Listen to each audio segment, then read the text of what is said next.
नहीं माँ, मैं अभी शादी नहीं करना चाहता। आप ये बात समझती क्यों नहीं? ये रोज रोज आप मेरे सामने फोटो रख देती हो। आप मुझे अकेला छोड़ दो। गुस्से के मारे शिवम का चेहरा लाल हो रहा था। अकेला छोड़ दूं? सही है बेटा। काश मैंने तुझे पहले ही अकेला छोड़ दिया होता तो आज तेरी जली कटी बातें नहीं सुननी पड़ती। मैं भी पागल हूँ जो तेरी चिंता करती हूँ। तुझे लायक बनाने के लिए मैंने कभी अपने सुखों के बारे में नहीं सोचा। क्या पता था कि तू बड़ा होकर ऐसे तेवर दिखाएगा। मैं तो अब तेरे लिए बोझ ही हूँ। कहते कहते रेखा का गला भर आ गया और वो अपने कमरे में चली गई। शिवम सिर झुकाए बैठे थे। माँ की बातों से उसे भी बहुत दुख हुआ। उसने अपना बैग उठाया और ऑफिस के लिए निकल गया। माँ की चिंता को वो समझता था, पर वो मजबूर था और माँ को अपनी मजबूरी समझा नहीं सकता था। वो जानता था कि माँ ना होती तो आज वो इस लायक ना बनता। पिता तो छोड़कर चले गए, लेकिन माँ ने उसे सीने से लगा कर रखा। उसकी सुख सुविधाओं के लिए कितनी ही मुश्किलें उठाई, पर वो हारी नहीं। उसी की बदौलत आज वो एक सॉफ्टवेयर इंजीनियर बन पाया है। मन में विचारों की उथल पुथल चल रही थी। उसका मन काम में नहीं लग रहा था। कैसे समझाए माँ को? क्या सच बता दे या फिर शादी कर ले माँ की बताई लड़की से? क्या वो निभा पाएगा? जब उसे उधर रेखा रोते रोते अतीत की यादों में खो गई। पढ़ लिख कर कुछ करना चाहती थी। कितने सपने देखे थे उसने। माता पिता पुरानी सोच के थे। उन्हें लड़की पराया धन लगती थी और वह उसकी जिम्मेदारी से जल्दी मुक्त होना चाहते थे। बिना उसकी मर्जी जाने उन्होंने उसकी शादी कर दी। पति के लिए वो अनचाही दुल्हन थी। पति को बांध कर नहीं रख पाई तो सास ससुर की दुश्मन थी। घर का वातावरण कलेश से भरा रहता और एक दिन शराब के नशे में पति ने उसके साथ जबरदस्ती की। वो रोती विसुरती रही, पर उसका को मन नहीं पसीजा। हैवान की तरह वो उसे नोचता खसोटता रहा। जहाँ प्यार ना हो और सहमति ना हो, वहाँ ऐसा संबंध बलात्कार ही कहा जाएगा।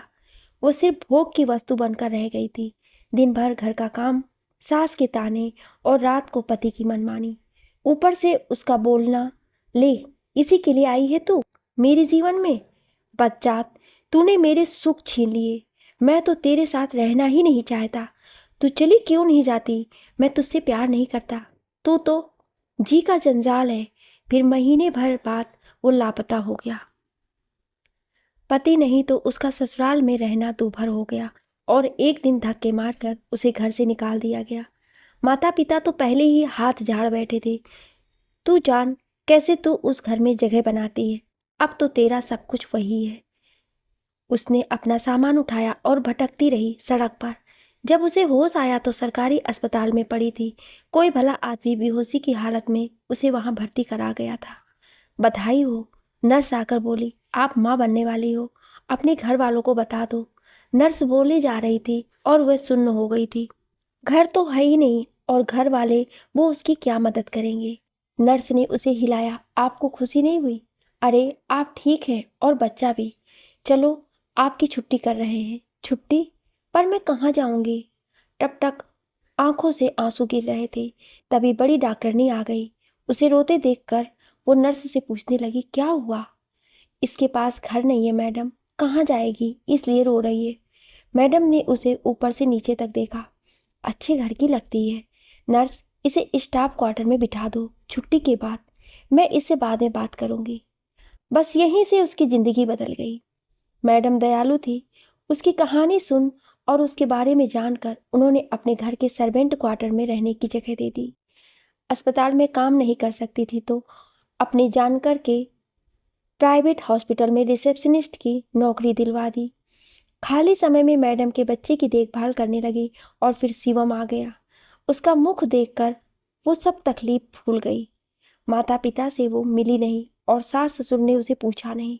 उसे कहीं से पता चल गया था कि पति ने अपनी पसंद की लड़की से शादी कर ली और अब वो खुशहाल जिंदगी जी रहा है।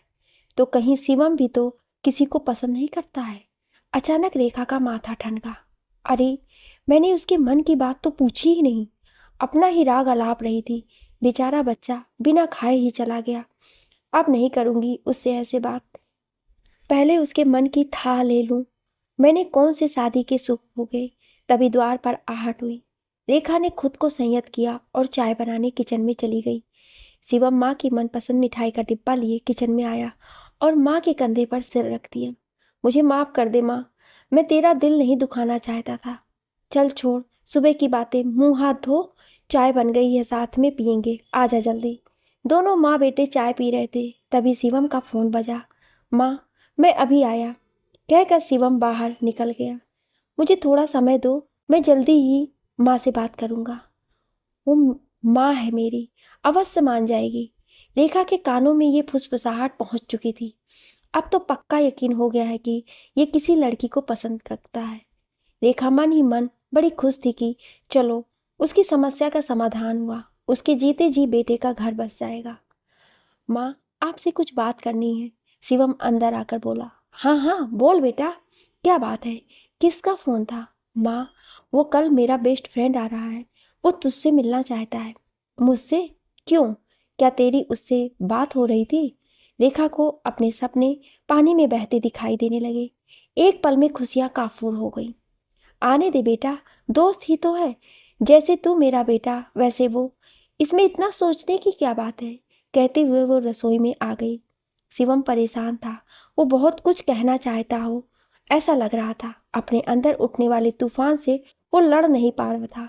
वो माँ को बहुत कुछ बताना चाहता था, पर अगले दिन वो सुबह ही एयरपोर्ट के लिए निकल गया। केतन गेट पर ही उसका इंतजार कर रहा था। शिवम को देखते ही वो उसके गले से लिपट गया। यार, कितने दिनों के बाद मिल रहे हैं। अब तो मैं भी सोच रहा हूँ कि बेंगलोर छोड़कर यहीं नोएडा में जॉब ढूंढ दूँ। वो बोले जा रहा था और शिवम चुपचाप सुन रहा था। ये क्या, तुझे खुशी नहीं हुई? कैसा है तू? ये रोनी सूरत बना रखी है तूने। अरे नहीं नहीं, मैं बस माँ के बारे में सोच रहा था। माँ के बारे में? अरे तू माँ की फिक्र क्यों करता है? माँ तो मुझसे मिलकर खुशी होगी देखना। दोनों घर के लिए निकल पड़े। दोनों बेंगलोर में एक ही कॉलेज में इंजीनियरिंग कर रहे थे। वो केतन के घर में पेइंग गेस्ट बनकर रहा था। बस तभी से दोनों एक साथ थे। घर आ गया था, माँ द्वार पर ही खड़ी थी। केतन ने दौड़कर माँ के पैर छुए। माँ ने आशीर्वाद दिया। इसका सामान गेस्ट रूम में रख दे बेटा, रेखा बोली। गेस्ट रूम में क्यों? मैं तो शिवम के रूम में रहूंगा। इतने दिनों बाद हम दोनों यार मिले हैं। अब तक अलग अलग ही तो थे, अब दूर रहकर क्या करेंगे? शिवम ने केतन को कोहनी मारी। चुप रह, तुझे जहाँ रहना है वहाँ रहे, इतनी बकबक क्यों कर रहा है? रेखा दोनों की नोक झोंक देखकर आश्चर्यचकित और खुश थी। कैसे बच्चों की तरह लड़ रहे हैं, इतने दिनों बाद जो मिले हैं। अच्छा, अब तुम दोनों जल्दी ही तैयार होकर आ जाओ, मैंने नाश्ता लगा दिया है मेज़ पर। तीनों नाश्ते की मेज़ पर बैठे थे। माँ केतन को ध्यान से देख रही थी। हाव भाव में लड़कियों सी नजाकत थी। बार बार वो शिवम के चेहरे को बड़े ही प्यार से निहार रहा था। शिवम परेशान सा लग रहा था। एक अनजाना सा डर शिवम के चेहरे पर देख रेखा चौंक पड़ी। नाश्ते के बाद उसने शिवम को अपने कमरे में आने को कहा। माँ, क्या हुआ, कोई बात है क्या? तो मुझे इतना परेशान और खोया खोया क्यों लग रहा है? कोई बात है तो कह दे बेटा। और ये तेरा बेस्ट फ्रेंड लड़कियों की तरह हरकतें क्यों करता है? कोई बात नहीं माँ, वो हमेशा से ऐसा ही है, तू उसे लेकर परेशान मत हो। केतन को आए हफ्ता भर हो गया था। शिवम इन दिनों खुश होने की जगह तनाव में ज़्यादा रहने लगा था। एक माँ से ये बात कैसे छुप सकती थी भला? रात को दोनों दोस्त सड़क पर टहल रहे थे। अचानक शिवम पूछ बैठा, तेरा वापसी का क्या प्लान है? वापसी? वापस जाने के लिए कौन आया है? कल मेरा इंटरव्यू और मैं यहीं जॉब लेने वाला हूँ, तेरे साथ, तेरे पास ही रहने वाला हूँ। क्या? आश्चर्य से शिवम का मुंह खुला रह गया। ये सब क्या है केतन? तू मुझे संकट में क्यों डाल रहा है? तुझे यहाँ जॉब करनी है तो कर, पर रहने का इंतजाम अलग कर ले। वाह बेटा, ये तू बोल रहा है? तू जब मेरे घर रहा तब क्या मैंने ऐसा बोला? तब तो तुझे बड़े मज़े आ रहे थे, अब मुझसे पीछा छुड़ा रहा है। पीछा नहीं छुड़ा रहा, तब बात और थी और अब और है। बात अलग नहीं है। मैं तो यही रहूँगा और आज ही माँ से बात करता हूँ। वो देखना, मेरी बात जरूर सुनेगी। तू माँ को नहीं बताएगा तो मैं बताऊंगा। अब और चुप नहीं रह सकता मैं, सुना तूने? देख केतन, अब तू अपनी सीमा लांघ रहा है। मेरी माँ ने बड़े कष्टों से मुझे पाला है और मैं ऐसा कोई काम नहीं करना चाहता जिससे उन्हें दुख पहुंचे। तो मेरा क्या, बोल, कहाँ गई तेरी वो बड़ी बड़ी बातें, कहाँ गए तेरे वे सपने? तू अपने प्यार को ऐसे ही भुला देगा? जी पाएगा तू? बोल। मैं प्यार को नहीं भुला सकता, बस माँ के विषय में सोचता हूँ तो डर जाता हूँ। मैं स्वार्थी नहीं बनना चाहता। माँ ने कभी सुख नहीं देखा, अब मैं भी उनकी झोली में दुख डाल दूँ तो मेरे पिता और मुझ में क्या अंतर रहेगा, बता मुझे। सुन, तू रोज माँ को मना करता रह शादी के लिए, इससे उन्हें बड़ी खुशी मिलती होगी। अरे, मन की बात ही नहीं बताएगा तो वो जानेगी कैसे? दोनों में बहस चल रही थी, तभी फोन की घंटी बजी। शिवम ने फोन उठाया। कहाँ हो तुम दोनों? समय देखा है तुमने? 12 बज रहे हैं। मैं कब तक जागूं बेटा? बस आया माँ, बाहर ही हूँ, आप सो जाओ। कहते हुए वो घर की ओर चल दिया। दोनों ही चुपचाप थे, अपनी परेशानियों से घिरे। रात देर तक दोनों को नींद नहीं आई। सुबह देर तक दोनों सो रहे थे। करीबन 9 बजे शिवम की आंख खुली। वो हड़बड़ा कर उठा। 10 बजे तो ऑफिस पहुंचना है और ये इसका तो इंटरव्यू है। ओए उठ! उसने केतन की चादर खींची। क्या हुआ? सोने दे मुझे। सोता ही रहेगा तो जॉब निकल जाएगी हाथ से। 9 बज गए बेटा, उठ, तैयार हो जा। केतन चौंक कर उठा और सीधा बाथरूम में घुस गया। अभी रुक! लेकिन वो कहाँ सुनने वाला था। शिवम नीचे चल दिया। चलो माँ का बाथरूम यूज कर लेता हूँ। नीचे आया तो रेखा सोफे पर बैठी थी, चेहरा उतरा हुआ था। उसे देखकर बोली, ये क्या, आज तो 9 बजा लिए तुमने, छुट्टी ली है क्या? नहीं माँ, कहता हुआ वो नहाने चला गया। तैयार होकर उल्टा सीधा नाश्ता गटका और ऑफिस के लिए निकल गया। केतन भी नीचे आया और नाश्ता कर जल्दी से निकल गया। रेखा दोनों को जाते देखती रही। आज उसका बदन दर्द से टूट रहा था, हल्का हल्का बुखार भी था। काम वाली आई तो उसे सारा काम समझा, बिना कुछ खाए पिए बिस्तर में गिर गई। बुखार तेज हो गया, दर्द भी बढ़ गया तो एक पेन किलर ले ली। शाम को शिवम पहले ही आ गया। घर की सारी लाइटें बंद थी, सन्नाटा सा बिखरा था। माँ, ओ माँ, कहाँ हो? आज ये घर कैसा लग रहा है? ठीक तो हो? कमरे में देखा तो माँ सोई पड़ी थी। पास जाकर उसने माथा छुआ। भट्टी सा तप रहा था। रेखा बेसुध सी थी। शिवम ने तुरंत टैक्सी बुक की और माँ को अस्पताल ले जाने की तैयारी करने लगा। तभी केतन भी आ गया। द्वार पर टैक्सी आ गई थी। शिवम ने माँ को टैक्सी में लिटाया। केतन साथ हो लिया। अस्पताल में डॉक्टर्स माँ का चेकअप कर रहे थे और तमाम सारे टेस्ट लिख दिए थे। बुखार उतारने की दवा दे दी थी और पर बुखार हल्का होने का नाम ही नहीं ले रहा था। नर्स ठंडे पानी की पट्टियाँ रख रही थी। काफ़ी देर की मशक्कत के बाद रेखा का बुखार हल्का हुआ।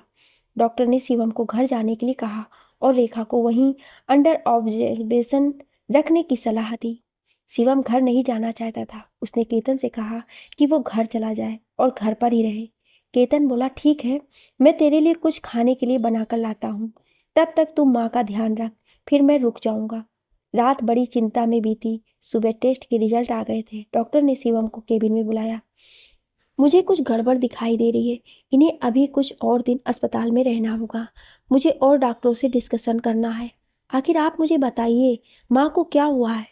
मैं पक्का नहीं कह सकता, लेकिन मुझे लगता है कि इनको ब्लड कैंसर है और उसके लिए मुझे कैंसर स्पेशलिस्ट की सलाह लेनी होगी, तभी इनका प्रॉपर इलाज चालू होगा।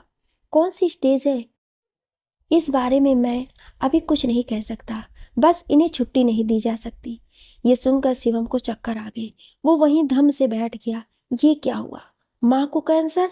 अब क्या होगा? उसका जी घबरा रहा था। तभी केतन आ गया। वो केतन के कंधे पर सिर रखकर रोने लगा। केतन ने उसकी पीठ थपथपाई और बोला, हिम्मत मत हार, माँ को कुछ नहीं होने देंगे। जहाँ तक संभव होगा माँ का इलाज कराएंगे। दोनों रेखा के कमरे की ओर चल दिए। शिवम का चेहरा देखकर केतन बोला, ये सूरत लेकर माँ के सामने जाएगा तो उन्हें सब पता चल जाएगा। शकल ठीक कर अपनी, अभी तो बीमारी पता चली है, इलाज भी होगा। आजकल सभी बीमारियों का इलाज है। दोनों कमरे में पहुंचे। रेखा बोली, अब मैं पहले से ठीक हूँ और घर जाना चाहती हूँ। चल, मुझे घर ले चल।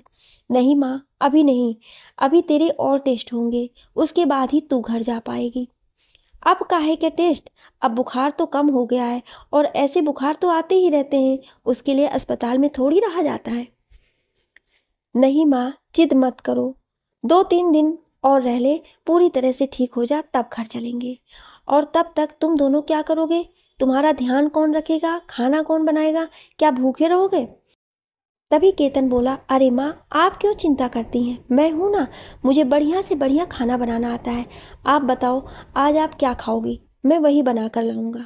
अरे तेरा तो इंटरव्यू था, क्या हुआ? मैं सिलेक्ट हो गया और अगले हफ्ते मेरी ज्वाइनिंग है, तब तक मैं तुझे खाना बना कर खिलाऊंगा। रेखा हंसने लगी। तू खाना बना कर खिलाएगा? जा, आज अपनी पसंद का खाना बना कर ला, मैं भी तो देखूं तू कितना अच्छा कुक है। और इसको भी अपने साथ ले जा, इसकी शक्ल देखकर मुझे रोना आ रहा है, इसके तो चेहरे पर हवाइयाँ उड़ गई हैं। मैं यहाँ ठीक हूँ। ये सुनकर केतन बोला, चल घर चल, नहा धोकर माँ के कपड़े और खाना लेकर आते हैं। तभी नर्स आकर बोली, यहाँ पर बाहर का खाना अलाउ नहीं है, इन्हें यहीं से खाना मिलेगा। ठीक है, तुम दोनों जाओ, खा पी करके फिर आ जाना। दोनों चल दिए। बाहर आकर केतन ने मोटरसाइकिल स्टार्ट की। शिवम उसके कंधे पर सिर रखकर फूट फूट कर रोने लगा। घर तक वो रोता ही आया। केतन बोला, पागल है तू, ऐसे रोएगा तो माँ को कैसे संभालेगा? अभी सारे रास्ते बंद नहीं हुए हैं, दुनिया में जो भी इलाज होगा हम कराएंगे। ये सुनकर शिवम उसके गले लग गया। बोला, तू ना होता तो मैं क्या करता, आज तेरे कारण मुझे बड़ी हिम्मत मिली है। केतन हाथ मुंह धोकर किचन में खाना बनाने घुस गया और शिवम नहा धोकर माँ के कमरे में कुछ जरूरी चीजें लेने गया। अचानक उसे माँ के कमरे से एक फाइल मिली जिसमें बहुत सारे डॉक्टर के प्रिस्क्रिप्शन थे। वो वहीं बैठकर उन्हें पढ़ने लगा। उसे पता चला कि माँ को पिछले 6 महीने से बुखार की शिकायत थी और वो चुपचाप मोहल्ले के डॉक्टरों से दवाइयाँ लेकर खुद को ठीक रख रही थी। उसका माथा ठनक गया। उसने वो फाइल रख ली। दोनों दोस्त खाना खा पी करके अस्पताल के लिए निकले। वहां जाकर केतन माँ के कमरे में चला गया और शिवम डॉक्टर की केबिन में। शिवम ने डॉक्टर को वो फाइल दिखाई जिसमें माँ के इलाज की जानकारी थी। उसने डॉक्टर से पूछा, अब आगे क्या? डॉक्टर बोला, आज कैंसर स्पेशलिस्ट आ रहे हैं, वे पूरा चेकअप करेंगे, उसके बाद देखते हैं क्या करना है। लेकिन अब इनका बहुत ध्यान रखना होगा, इनकी पीड़ा अब बढ़ने ही वाली है। मरीज का समय पर इलाज बहुत ज़रूरी है। आपकी माताजी ने पहले 6 माह से अपनी बीमारी छुपा रखी है और अब इसके इलाज में भी उतनी ही मुश्किल होगी, इसलिए मैं आपको अंधेरे में नहीं रखना चाहता। आजकल उपचार तो हैं, लेकिन उनके दुष्परिणाम भी हैं। आपकी माँ को आपके सहारे, हिम्मत और आपके विश्वास की सबसे ज़्यादा ज़रूरत है। बाकी ईश्वर की इच्छा। मेरा तो ये मानना है कि आप उन्हें जितना हो सके खुश रखने की कोशिश करें। उनका जो भी समय उनके पास है वो खुशगवार गुजरे, जिससे उनकी पीड़ा कम हो जाए। ये सुनकर शिवम बोला, क्या इस बीमारी को जड़ से ख़त्म नहीं किया जा सकता? नहीं, इसके उपचार अत्यंत कष्टकारी हैं। देखना होगा कि आपकी माँ का कैंसर क्यूरेबल है या नहीं। शिवम डॉक्टर से बात करके माँ के पास आ गया। माँ पहले से ठीक दिखाई दे रही थी। वो बोली, और कितने दिन तू मुझे यहाँ रखेगा? घर ले चल। देख बेटा, अब तू मेरी बात मान ले और अपनी मनपसंद लड़की से शादी कर ले। मुझे बस तेरी बहू देखनी है और ये देखना है कि वो तेरे अच्छे से ध्यान रखती है कि नहीं। मेरा जीना आसान हो जाएगा। केतन, तू ही इसे समझा, ये मेरी तो सुनता ही नहीं है। केतन ये सुनकर चौंक पड़ा। उसने शिवम की ओर देखा। उसके चेहरे के हाव भाव स्पष्ट बता रहे थे कि शिवम ने उसके साथ धोखा किया है। उसने माँ को कुछ नहीं बताया। वो शिवम से ऐसी उपेक्षा नहीं करता था। उसने बस इतना ही कहा, तू माँ की बात मान क्यों नहीं लेता? माँ की इच्छा पूरी करना तेरा कर्तव्य है। कर ले शादी और माँ की झोली खुशियों से भर दे। इतना कहकर वो कमरे से बाहर चला गया। शिवम हतप्रभ था। माँ, मैं अभी आया, ये कहकर वो बाहर आया। उसने देखा केतन सिर पकड़े रिसेप्शन पर पड़ी कुर्सियों पर बैठा है। पास जाकर उसने आवाज़ लगाई, केतन नाराज है क्या? मुझे तुझसे ऐसी आशा नहीं थी। तूने माँ को हमारे बारे में नहीं बताया। मैं इसी आशा में था कि तूने माँ से बात कर ली है। मैंने कभी नहीं सोचा था कि तू मेरे साथ धोखा करेगा। अब आगे क्या? कर ले अपने मनपसंद लड़की से शादी। ऐसा कहते हुए वो अस्पताल से चला गया। शिवम वहीं बैठकर अतीत की यादों में डूब गया। स्कूल के दिनों से ही जब से उसने होश संभाला था, उसे लड़कियों में कोई दिलचस्पी नहीं थी। उसे लड़के ही अच्छे लगते थे। जब इंजीनियरिंग के दौरान केतन से उसकी मित्रता हुई तो वो मित्रता सिर्फ मित्रता ना रही। केतन भी उसके जैसा ही था। उसे भी लड़कियों से बात करना अच्छा नहीं लगता था। दोनों साथ रहते धीरे धीरे अजीब सा आकर्षण उन दोनों में उत्पन्न हो गया और बाद में ये प्यार में बदल गया। दोनों ने जीवन भर साथ रहने की कस्में खाई। ये तय हुआ कि केतन के बारे में शिवम अपनी माँ से बात करेगा और उन्हें इस रिश्ते के लिए मनाएगा। केतन ने अपने माता पिता को पहले ही बता दिया था। उसके माता पिता आधुनिक विचारों के थे, फिर भी उन्होंने अपने पुत्र से सारे संबंध तोड़ लिए थे। लेकिन शिवम अपनी माँ को कोई दुख नहीं पहुंचाना चाहता था, इसलिए वो इस बात को अपने मन में दबाकर बैठा था। जब भी माँ शादी की बात करती उसे गुस्सा आ जाता, लेकिन अब उसे दोनों को संभालना था। केतन से वो भी बहुत प्यार करता था और उससे दूर नहीं रह सकता था, लेकिन माँ की मर्जी के बिना प्यार पाना उसके लिए असंभव था। अब माँ ऐसे मर्ज की शिकार हो गई थी कि उसे और तकलीफ देना उसके लिए असहनीय था।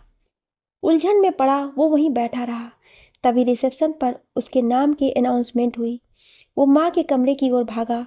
वहाँ कैंसर स्पेशलिस्ट आ चुके थे। वे माँ के केस की स्टडी कर रहे थे। फिर उन्होंने शिवम को अपने साथ आने को कहा। केबिन में पहुंचकर वे बोले, इनकी कीमोथेरेपी हो सकती है, लेकिन चांस 50-50 है क्योंकि इनका कैंसर बढ़ चुका है। फिर भी यही सलाह दूंगा कि आप इन्हें कैंसर हॉस्पिटल में ले जाएं और वहां इनका समुचित उपचार करवाएं। बिना उपचार के इनके पास ज़्यादा समय नहीं है। शिवम ने माँ को कैंसर अस्पताल ले जाने का निश्चय किया और डॉक्टर से उनकी छुट्टी के बारे में पूछा। डॉक्टर ने कहा, यहाँ से कल इन्हें कैंसर अस्पताल रेफर कर देंगे। डॉक्टर से मिलकर शिवम माँ के पास आ गया। रेखा बोली, शिवम, मुझे सच सच बता, क्या कोई बड़ी बात है? तू मुझे परेशान दिख रहा है।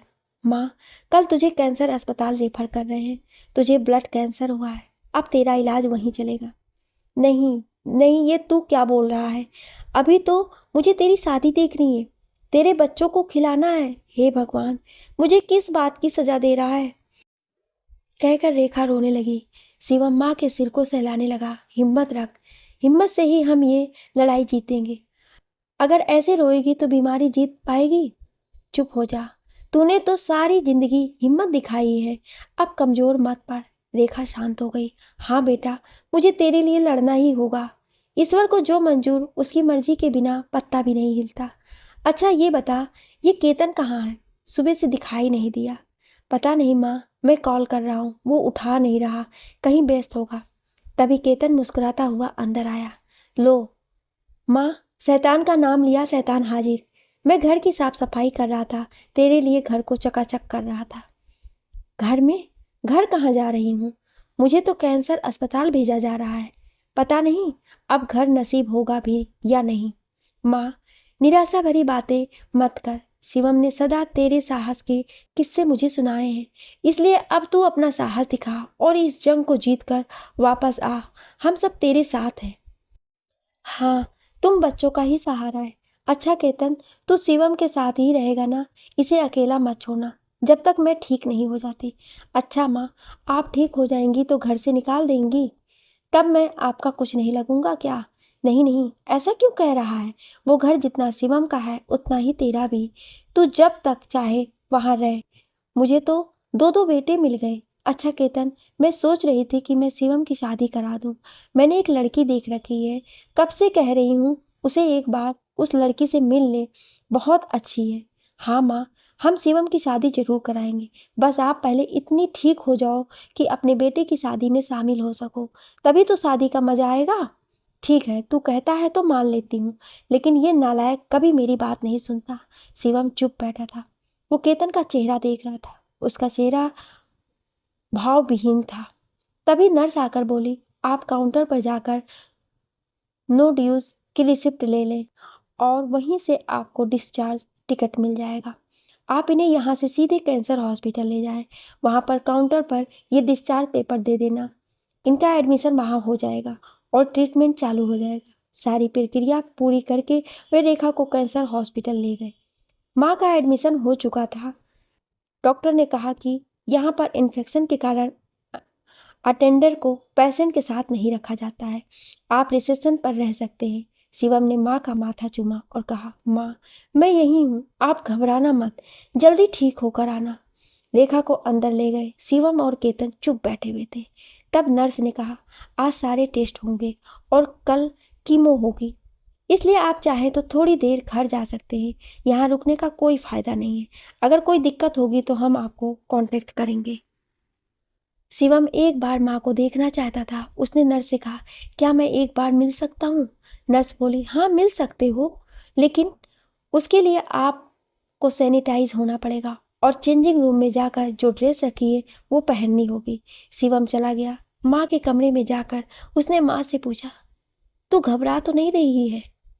मैं तेरा इंतजार कर रहा हूँ, तुझे ठीक होना ही है। माँ, तेरे सिवा इस दुनिया में मेरा कौन है? रेखा बोली, तू मत घबरा, घर जा, मैं यहाँ ठीक हूँ। कोई परेशानी होगी तो नर्स से फ़ोन करवा दूंगी, ठीक है? ठीक है माँ, मैं जाता हूँ, कहकर दोनों दोस्त घर की ओर चल दिए। दोनों ने पूरे रास्ते कोई बात नहीं हुई। घर आकर केतन बोला, सुन यार, तुझे माँ की बात मान लेनी चाहिए और तुझे शादी कर लेनी चाहिए। उनकी ज़िंदगी का कोई भरोसा नहीं और अब उनसे हम अपनी बात कर भी नहीं सकते। ये क्या कह रहा है तू? मैं कैसे शादी कर सकता हूँ? करना ही पड़ेगा, माँ की इच्छा जो है। तो मैं माँ को बता देता हूँ कि मैं क्या चाहता हूँ। अब बताएगा? नहीं, अब नहीं, वो ये सदमा बर्दाश्त नहीं कर पाएगी। अब तो उनकी इच्छा पूरी करना तेरा धर्म है।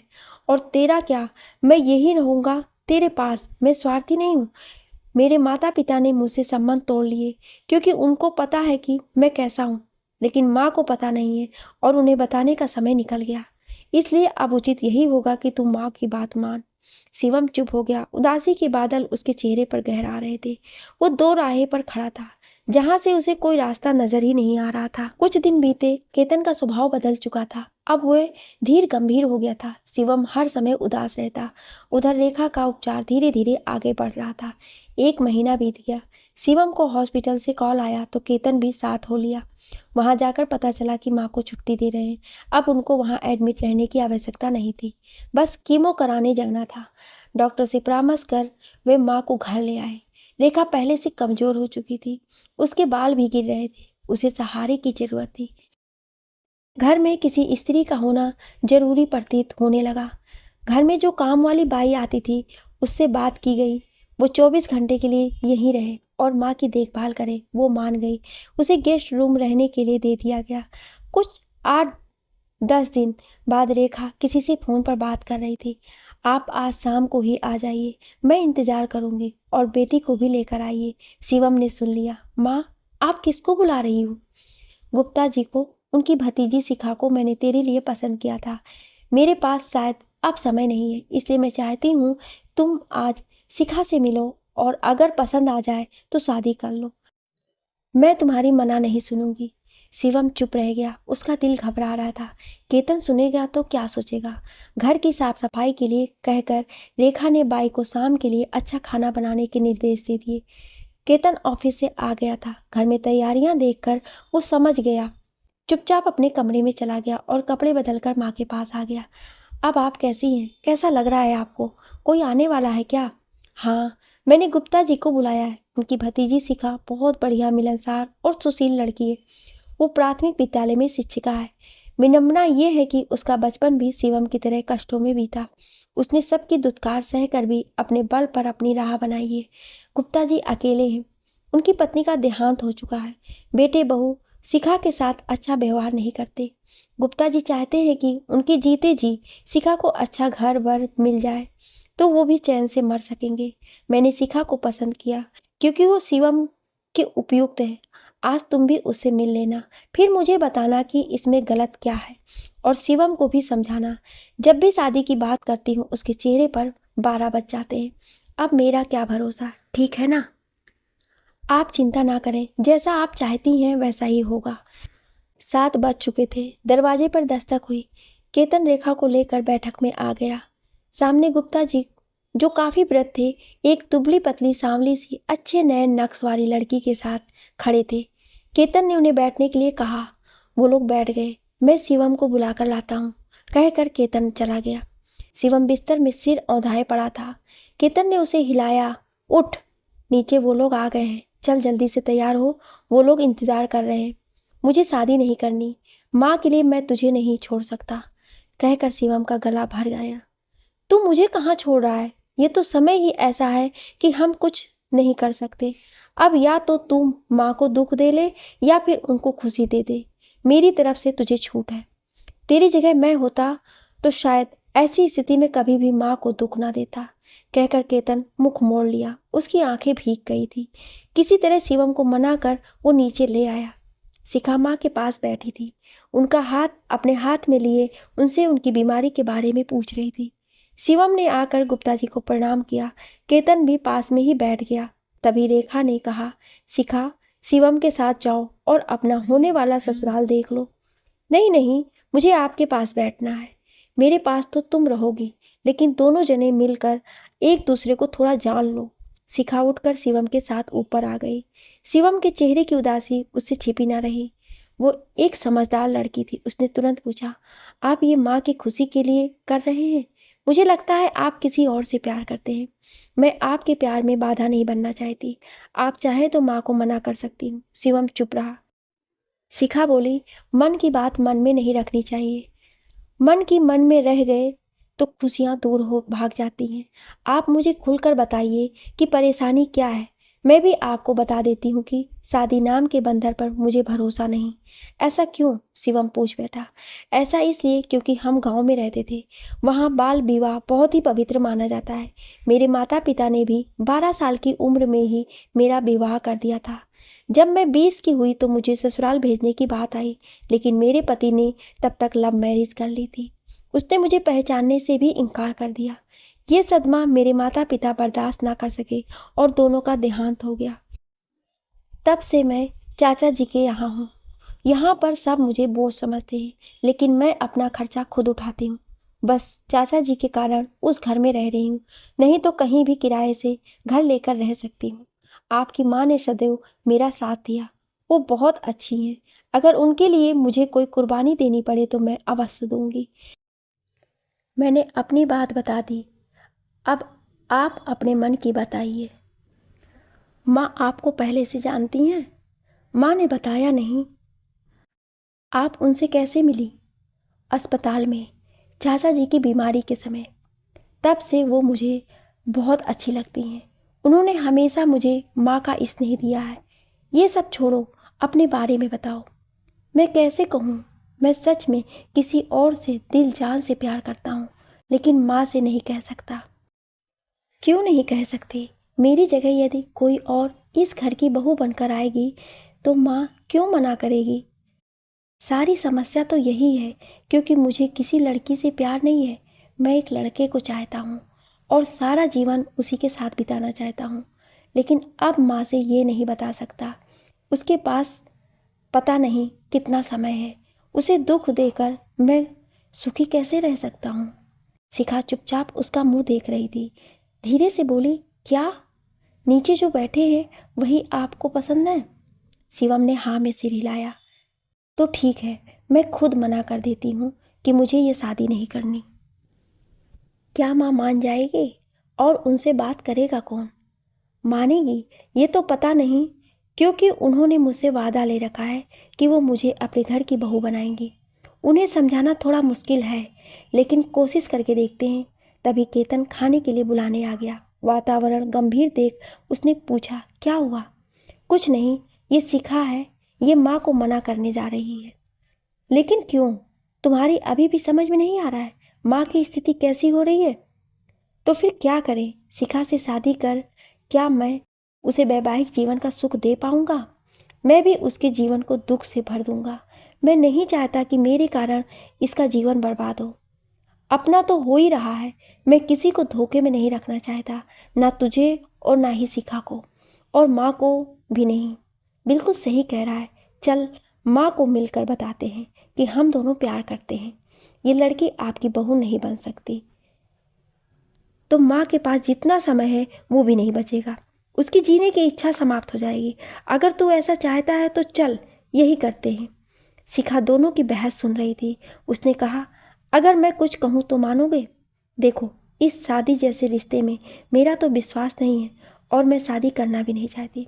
बस अपने चाचा जी को दुख नहीं देना चाहती। और दूसरी, रेखा माँ ने मेरा बहुत साथ दिया है। अगर किसी बहाने से उनकी सेवा का अवसर मुझे मिलता है तो मैं ज़रूर करूँगी। तो अब ये सोचो कि माँ को कुछ पता भी ना चले और काम भी बन जाए। सभी सोच में पड़ गए।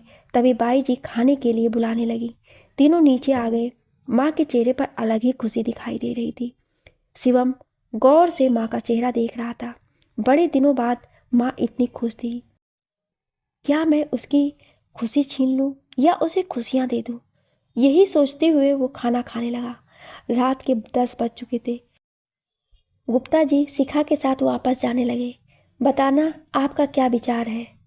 आपका तो बात आगे बढ़ाएं। विचार? मेरा विचार तो पक्का है।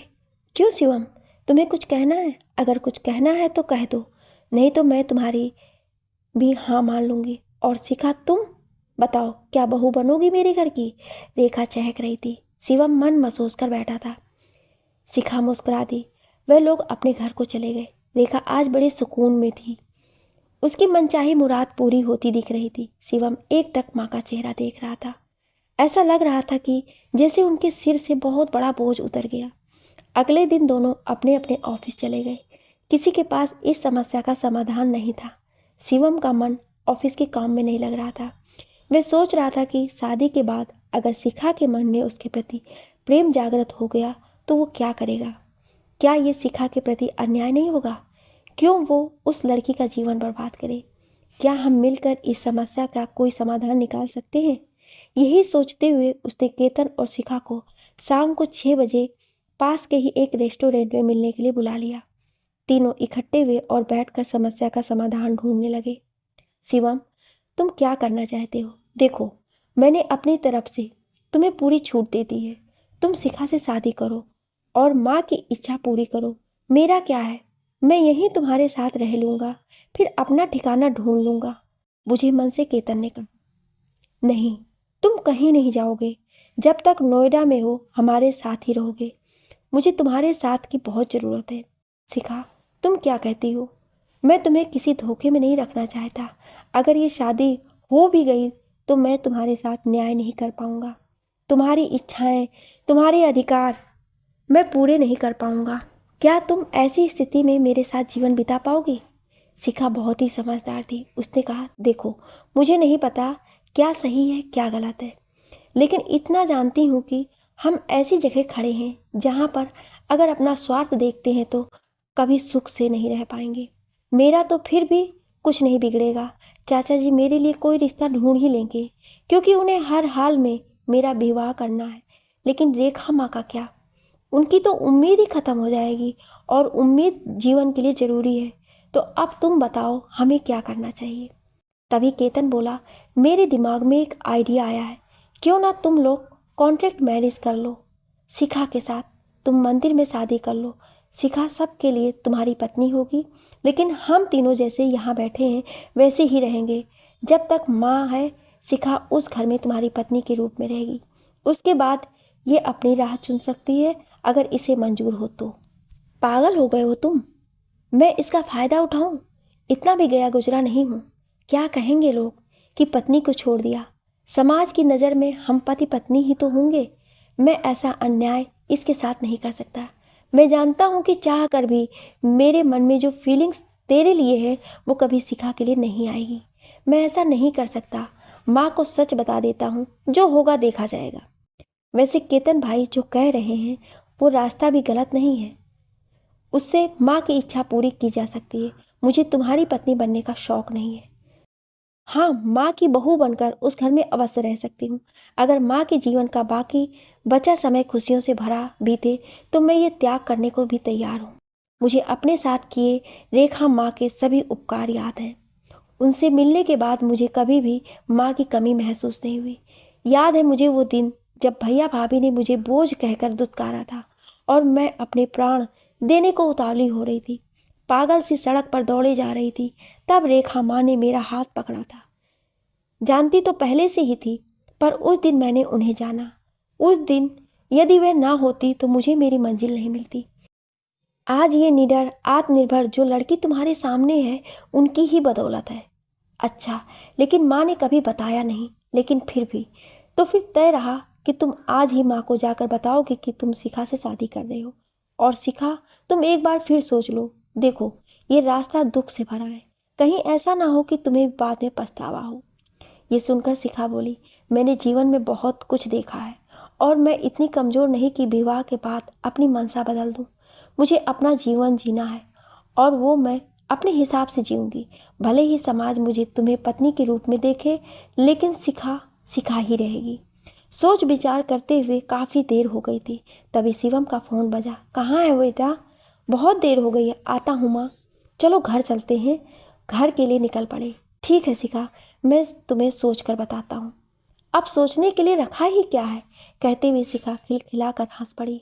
केतन और शिवम शिखा की जिंदा दिली देख दंग रह गए। कितनी अच्छी है ये लड़की, केतन बोला। अच्छी है तभी तो डर लग रहा है, कल को ये अपने हक जताने लगी तो फिर क्या होगा। मैं तेरे बिना कुछ भी नहीं हूँ और इसके साथ जीवन बिताने की कल्पना भी मेरे लिए असहनीय है। अरे फिर वही बात, तुझे जीवन बिताने को कौन कह रहा है? हम तो बस माँ की खुशियाँ देख रहे हैं।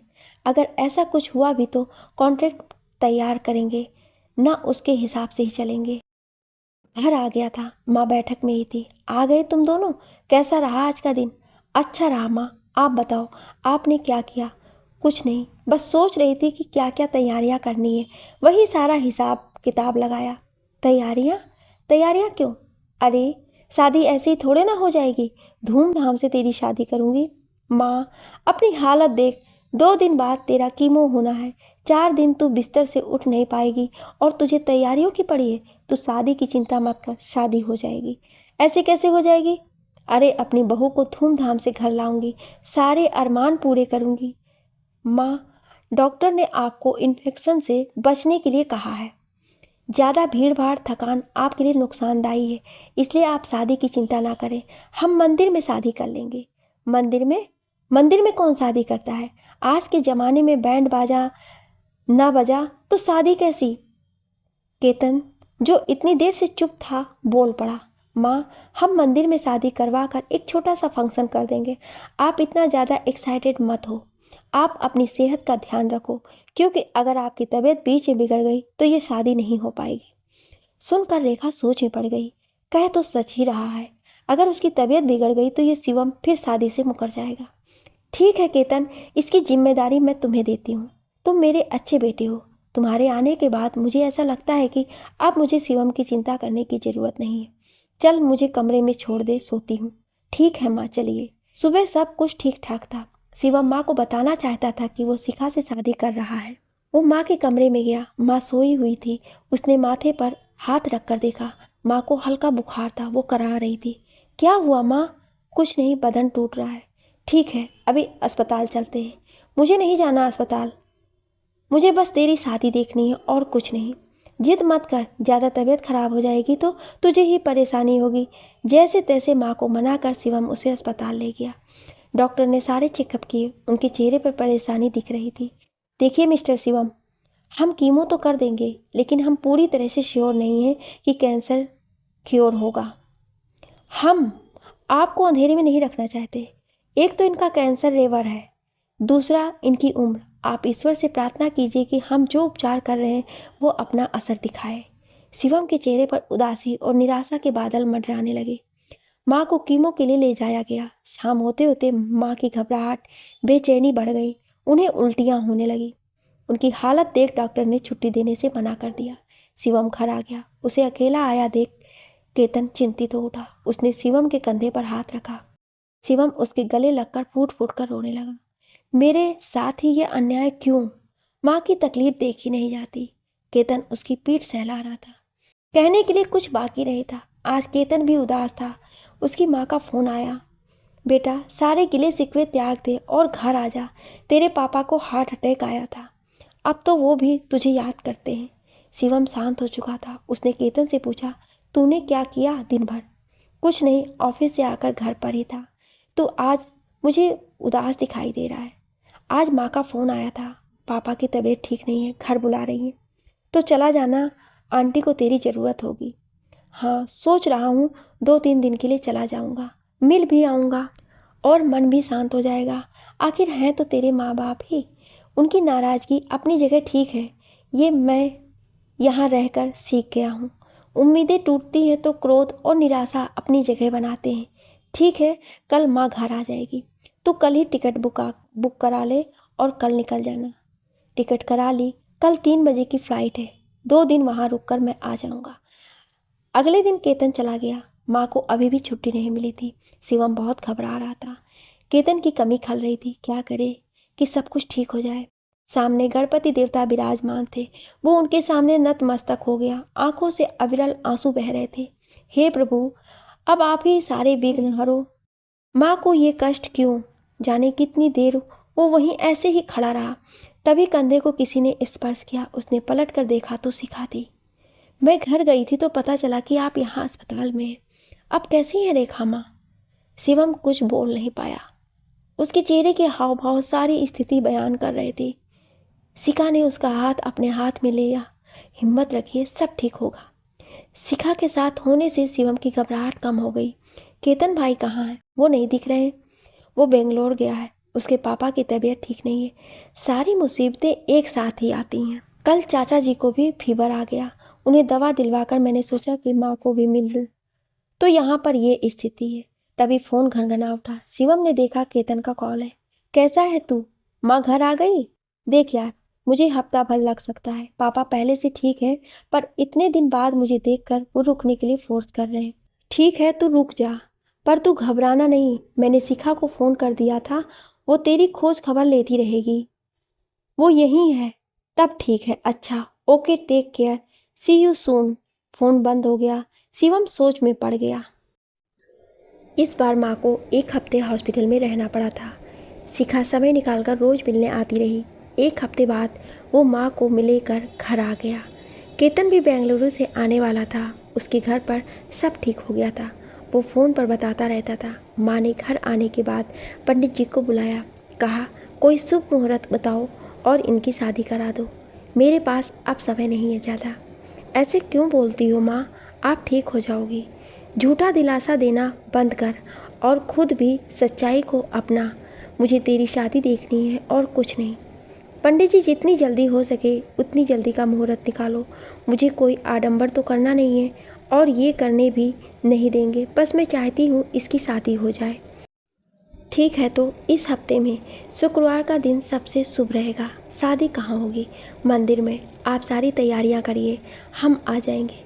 सारी तैयारियां हो गई। केतन भी आ गया था।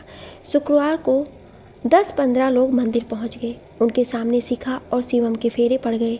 रेखा ये देखकर बड़ी खुश थी। शिखा बहू बनकर घर आई। रेखा ने आरती उतारी और उसे गले से लगा लिया। अब ये घर तुम्हारा है, इसे संभालो बेटा। मेरे शुभम को कभी अकेला मत छोड़ना। शिवम और केतन चुप खड़े थे। शिखा ने घर की सारी जिम्मेदारियां संभाल ली थी। वो रेखा को बहुत ध्यान रखने लगी। स्कूल से आकर पूरा टाइम रेखा के साथ रहती। रेखा उसे धक्के मारकर सोने के लिए भेजती, इस बात से अनजान कि उसके बेटे ने शिखा को अपनाया ही नहीं है। शिखा ऊपर जाकर चुपचाप कमरे के एक कोने में सो जाती। जब से शिखा आई थी तब से केतन नीचे ड्राइंग रूम में सोने लगा था। ऐसे ही समय बीतने लगा। रेखा की तबीयत में भी थोड़ा सुधार दिखने लगा था। शिखा की देखभाल ने जैसे उसके शरीर में नई जान फूंक दी थी। डॉक्टर भी आश्चर्यचकित थे। शिवम भी खुश था कि चलो माँ की तबीयत ठीक हो रही है। माँ के कारण शिवम और शिखा आपस में घुलने मिलने लगे थे। शिवम को भी शिखा से बात करना बहुत अच्छा लगने लगा। केतन ये सब देख रहा था। उसे लगने लगा था कि अब उसका यहाँ से जाने का समय आ गया है। शायद शिवम अब शिखा की ओर आकर्षित हो रहा है। गलत भी क्या है, मुझे इनके बीच से हट जाना चाहिए। उसे चुप्पी रेखा ने भांप ली थी। उसने केतन को अपने पास बुलाया। क्या हुआ बेटा? आजकल तुम हंसते बोलते ही नहीं हो। क्या कोई परेशानी है? मुझे बताओ। तुम तो मुझे माँ मानते ही हो। क्या अपनी माँ को अपने मन की बात नहीं बताओगे? अरे माँ, ऐसा कुछ भी नहीं है। बस मैं सोच रहा था कि शिवम तो अब ठीक है, शिखा उसके साथ है और आप भी पहले से काफ़ी बेहतर है, तो मैं यहाँ से शिफ्ट कर जाऊँ। कहाँ शिफ्ट कर जाऊँ? क्या ये तेरा घर नहीं है? इस शहर में तो तुम्हें मेरे पास ही रहना होगा। जब तक मैं हूँ तुम कहीं नहीं जाने वाले, समझे? अपनी माँ से अलग होने की बात तुमने सोची भी कैसे? वो माँ, मैं तो बस ऐसे ही सच तो ये था कि उसे बड़ी ही पीड़ा होती थी जब शिखा और शिवम आपस में पति पत्नी की तरह बिहेव करते। उसे लगने लगा था कि शिवम को अब उसकी ज़रूरत नहीं है। तब तक शिखा स्कूल से आ गई थी। उसने केतन और माँ के बीच होने वाली सारी बातें सुन ली थी। फ्रेश होकर वो कमरे में आई। अरे केतन भाई, आप आज घर पर ही हैं? ऑफिस नहीं गए? नहीं, वर्क फ्रॉम होम था आज, इसलिए मन ही नहीं हुआ जाने का। लेकिन अभी तो आप जाने की बात कर रहे थे, मैंने सब सुन लिया है। आप कहाँ जाने की बात कर रहे थे? अब तू ही समझा शिखा, ये अलग घर में रहना चाहता है। पता नहीं क्यों, यहाँ इतना बड़ा घर है, फिर अलग रहने की क्या ज़रूरत है? अरे माँ, आप भी ये मजाक कर रहे होंगे। क्यों केतन भाई, मैं सच बोल रही हूँ ना। आप तो कहते धक्के देकर निकालोगे तभी भी नहीं जाऊँगा। आप भी ना माँ को बड़ा सताते हो। ये मजाक कर रहा है। मैं ही मिली मजाक करने के लिए? बुढ़िया को सताता है? आ तेरे कान खींचूं। बीमार हूँ तो क्या, अब भी ताकत है मुझ में। शिखा ने बात को संभाल लिया था। बात आई गई हो गई। रेखा आराम से लेट गई थी। केतन अपने कमरे में चला गया। अब वो गेस्ट रूम में रहने लगा था। शिखा के आने के बाद बाई जी भी सुबह शाम आने लगी थी। उन्होंने कहा कि अब बहू जी आ गई हैं तो वे अपना घर संभालेंगी। शिखा माँ के सिर में तेल लगाने लगी। बाल झड़ने के बाद सिर की चमड़ी बहुत चटकती थी। शाम हुई, शिवम घर आ गया। फ्रेश होकर माँ के कमरे में चला गया। तब तक बाई जी चाय बनाकर ले आई। तीनों लोग चाय पीने लगे। अचानक शिखा को कुछ ध्यान आया और वो उठकर बाहर चली गई। उसने केतन के कमरे का दरवाज़ा खटखटाया।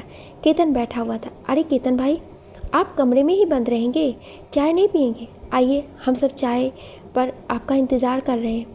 पर मेरी चाय तो ये रही। केतन ने प्याला दिखाया। ओफो, ये बाई जी भी। चलो छोड़ो, आइए ना साथ में बैठे, कितने दिन हो गए। शिखा केतन को लेकर कमरे में आ गई। शिवम ने उसको देखा तो बोला, तू आजकल कहाँ रहता है? काम बढ़ गया है क्या ऑफिस का? मिलता ही नहीं। केतन बोला, हाँ काम बहुत बढ़ गया है, समय ही नहीं मिलता। तुझे पता है, ये घर छोड़कर जाना चाहता है, कहीं अलग अपना आशियाना बनाना चाहता है। पागल है, पहले तो यहाँ रहने की जिद किए था, अब अलग रहने की सोच रहा है। क्या क्या कह रही है माँ? ये सब तेरे से कहा इसने? शिवम केतन का हाथ पकड़कर बाहर ले गया। ये क्या कह रहा है तू? मैंने तेरे कहने से शिखा को अपना जीवन साथी बनाया, यहाँ तक कि मैंने अपनी खुशियों को कुर्बान कर दिया, और अब तू घर छोड़कर जाने की बात कह रहा है? ऐसा क्यों बोल रहा है? अपने आप को देख, जब से शिखा आई है तब से तूने मुझसे बात भी करना बंद कर दिया। हर समय शिखा के आगे पीछे डोलता है। इतने दिनों में हमने कब साथ खाना खाया? कब हम साथ ऑफिस गए? कब हम एक साथ बैठे? जब तुझे यही चाहिए तो फिर मैं तेरी राह का रोड़ा क्यों बनूं? पागल है तू जो ऐसा सोच रहा है। देखता नहीं, शिखा के आने से माँ की सेहत ठीक हुई है। माँ के सामने शिखा का पति बनने का दिखावा करना ही पड़ता है। मैं सोचता था तू मुझे समझता है। मुझे क्या पता तुझे बुरा लग रहा है। शिखा तो कमरे में एक कोने में सोती है। कमरे में हमारी कोई बातचीत नहीं होती है। जो भी बातें होती है माँ के सामने होती है। मुझ पर नहीं तो कम से कम शिखा पर तो भरोसा करता। क्या सच कह रहा है तू?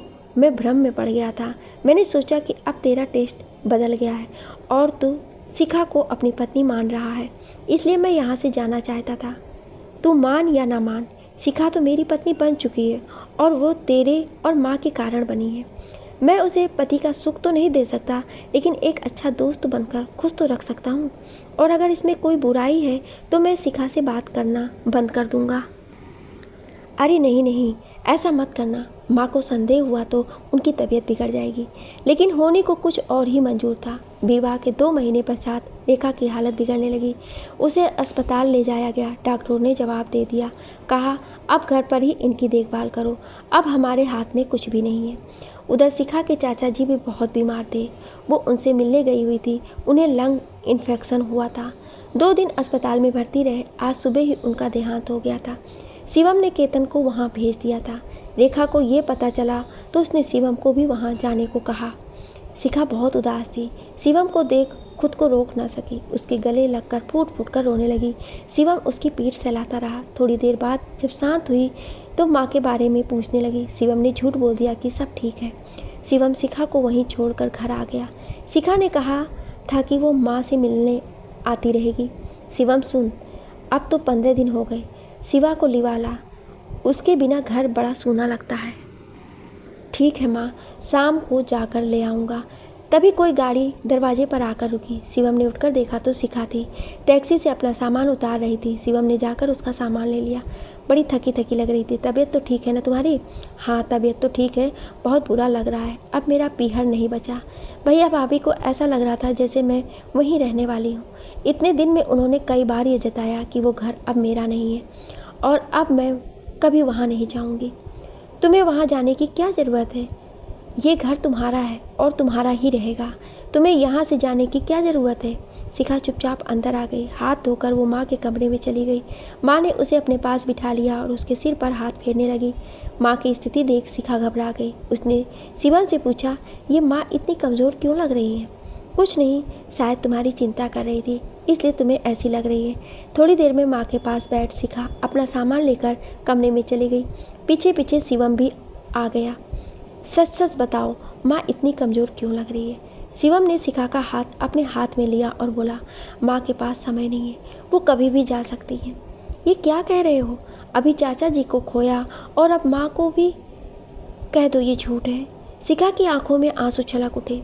काश ये कह पाता, काश ये सच होता। शिवम ने उसे सीने से लगा लिया। किसी काम से केतन ऊपर आया था। उसने ये सब देखा, उल्टे पांव लौट गया। अब उसे पूरा विश्वास हो गया था कि उसका यहाँ रहना ठीक नहीं है। अब उसे जाना ही होगा। शिवम अब उसका नहीं हो सकता। उसने कंपनी को बेंगलुरु ट्रांसफ़र के लिए लेटर लिख दिया और दुखी मन से बिस्तर पर गिर गया। शिखा ने यह सब देख लिया था। उसने खुद को शिवम से अलग किया और बोली, किसी और को भी आपकी ज़रूरत है, उनकी भी सुध ले लीजिए। कहीं ऐसा ना हो कि गलत फहमियाँ बढ़ जाए और आप कहीं के ना रहें। ऐसा क्यों कह रही हो तुम? क्या हुआ? अभी केतन भाई आए थे और चुपचाप लौट गए। उनके चेहरे पर दुख ही स्पष्ट दिखाई दे रहा था। इसलिए आप जाएं और उनके साथ समय बिताएं। उन्होंने आपका बहुत साथ दिया है। शिवम नीचे उतर आया और केतन के कमरे में गया। केतन सिर पर तकिया रखे चुपचाप लेटा था। उसके पास बैठते हुए वो बोला, क्या बात है, आजकल बड़े गुमसुम रहने लगे हो, मुझसे नहीं बताओगे? नहीं, ऐसी कोई बात नहीं है, मेरा सिर दुख रहा था इसलिए चुपचाप लेटा था।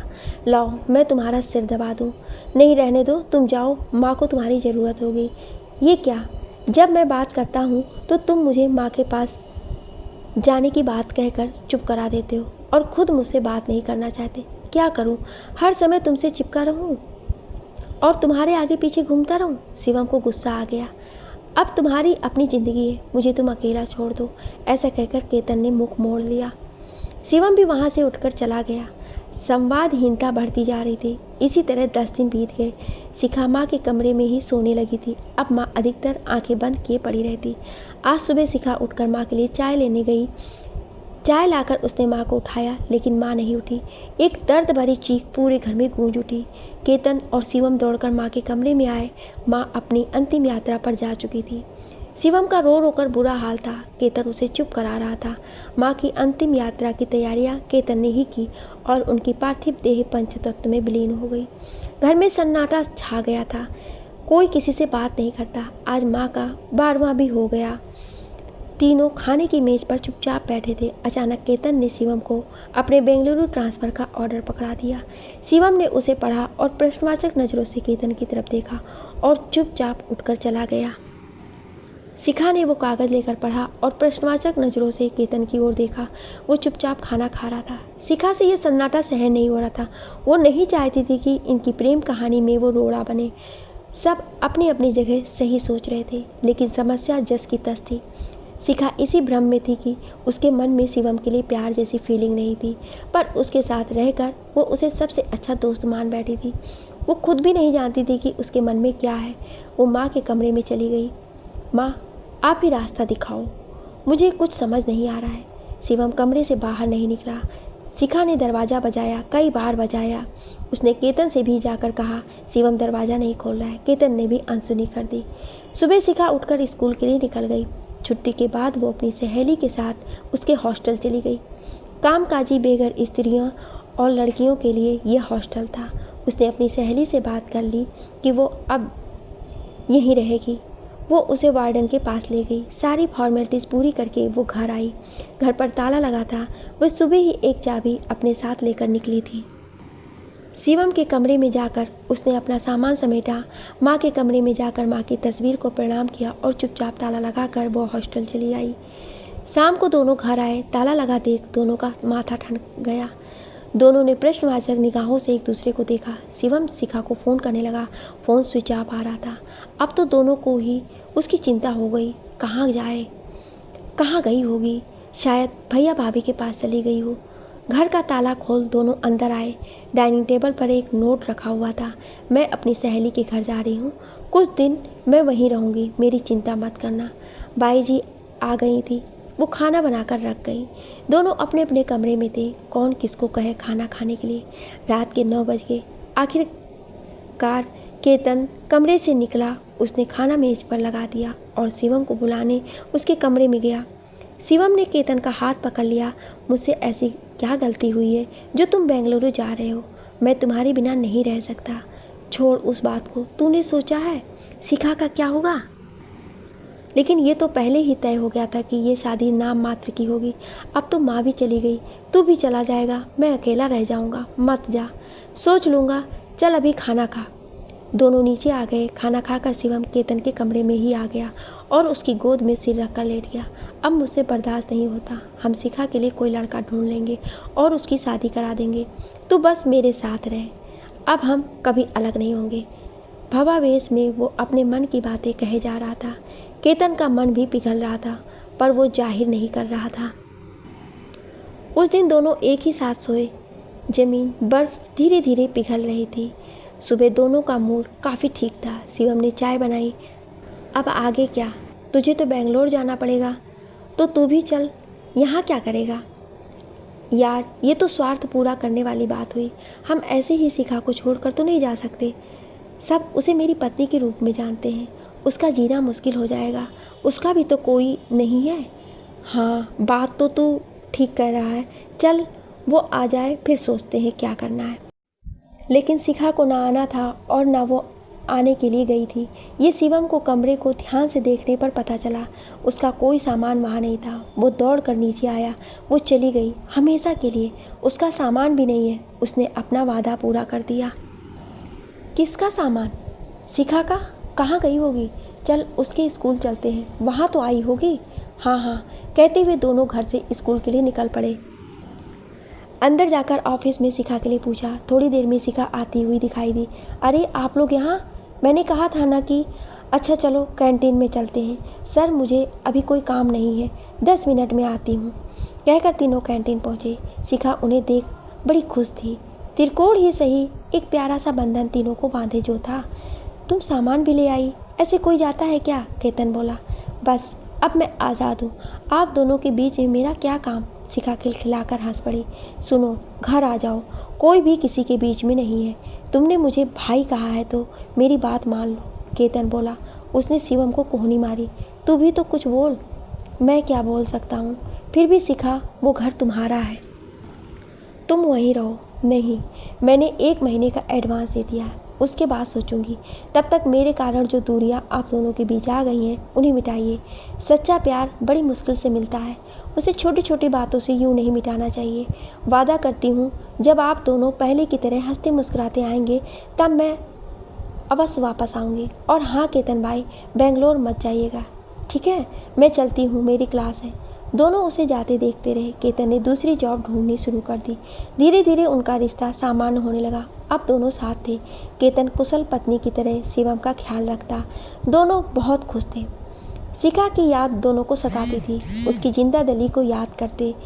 रोज़ उसके बीच में एक बार शिखा के बारे में बात अवश्य होती। अब कोई गिला शिकवा नहीं था। और फिर एक दिन शाम को अचानक शिखा आ खड़ी हुई। हाथ में मिठाई का डिब्बा था। बूझो तो जाने, बताओ ये मिठाई मैं क्यों लाई हूँ? अच्छा छोड़ो, ये देखो। एक लिफाफा उसके हाथ में लहरा रहा था। शिवम ने लिफाफा लेकर खोला। उसका नियुक्त पत्र था। केंद्रीय विद्यालय में उसकी वरिष्ठ शिक्षिका के रूप में नियुक्ति हुई थी और वो अब जयपुर जा रही थी। शिखा, तुमने हमें तो बताया ही नहीं। ये सब कब हुआ? उसे छोड़ो, तुम लोग चल रहे हो मेरे साथ। मेरी सारी व्यवस्था करवा कर आ जाना। कुछ दिन जयपुर भी घूम लेंगे। हाँ हाँ क्यों नहीं, केतन और शिवम एक साथ बोल उठे। अब सारी धुंध छट गई थी। शिखा अपनी मंजिल की ओर बढ़ चली।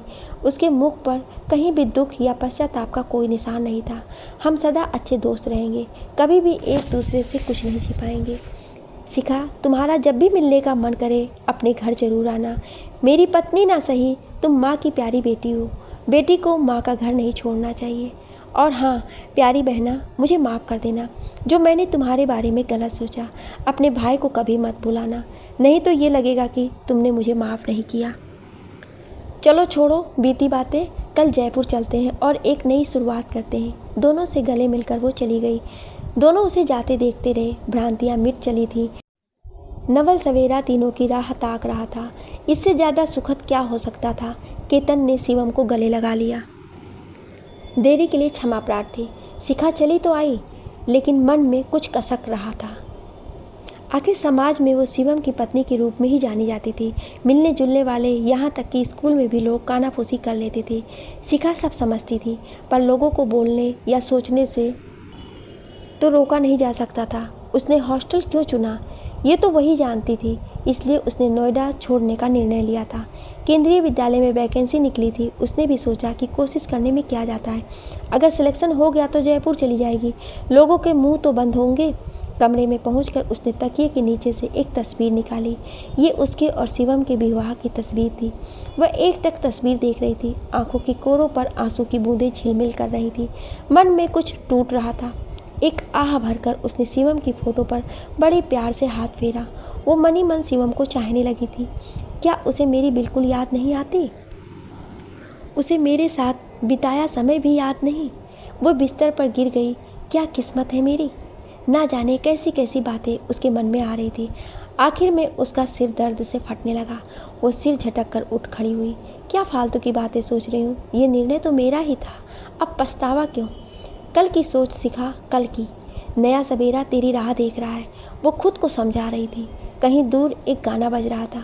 मेरा दिल भी कितना पागल है, ये प्यार तुम्ही से करता है। जब सामने तुम आ जाते हो कुछ भी कहने से डरता है। वैवाहिक जीवन का सुख भले ही उसे नहीं मिला था, पर शिवम का साथ उसे मिला था। शायद इसीलिए जीवन साथी बोला जाता है। लाख चाहकर भी वो ऐसी बातें मन में आने से रोक नहीं पा रही थी। शिखा द्वंद्व युद्ध में फंसी थी। दिल दिमाग आपस में उलझ रहे थे। कोई किसी की नहीं सुन रहा था। उधर शिवम का मन भी कुछ अजीब सा हो रहा था।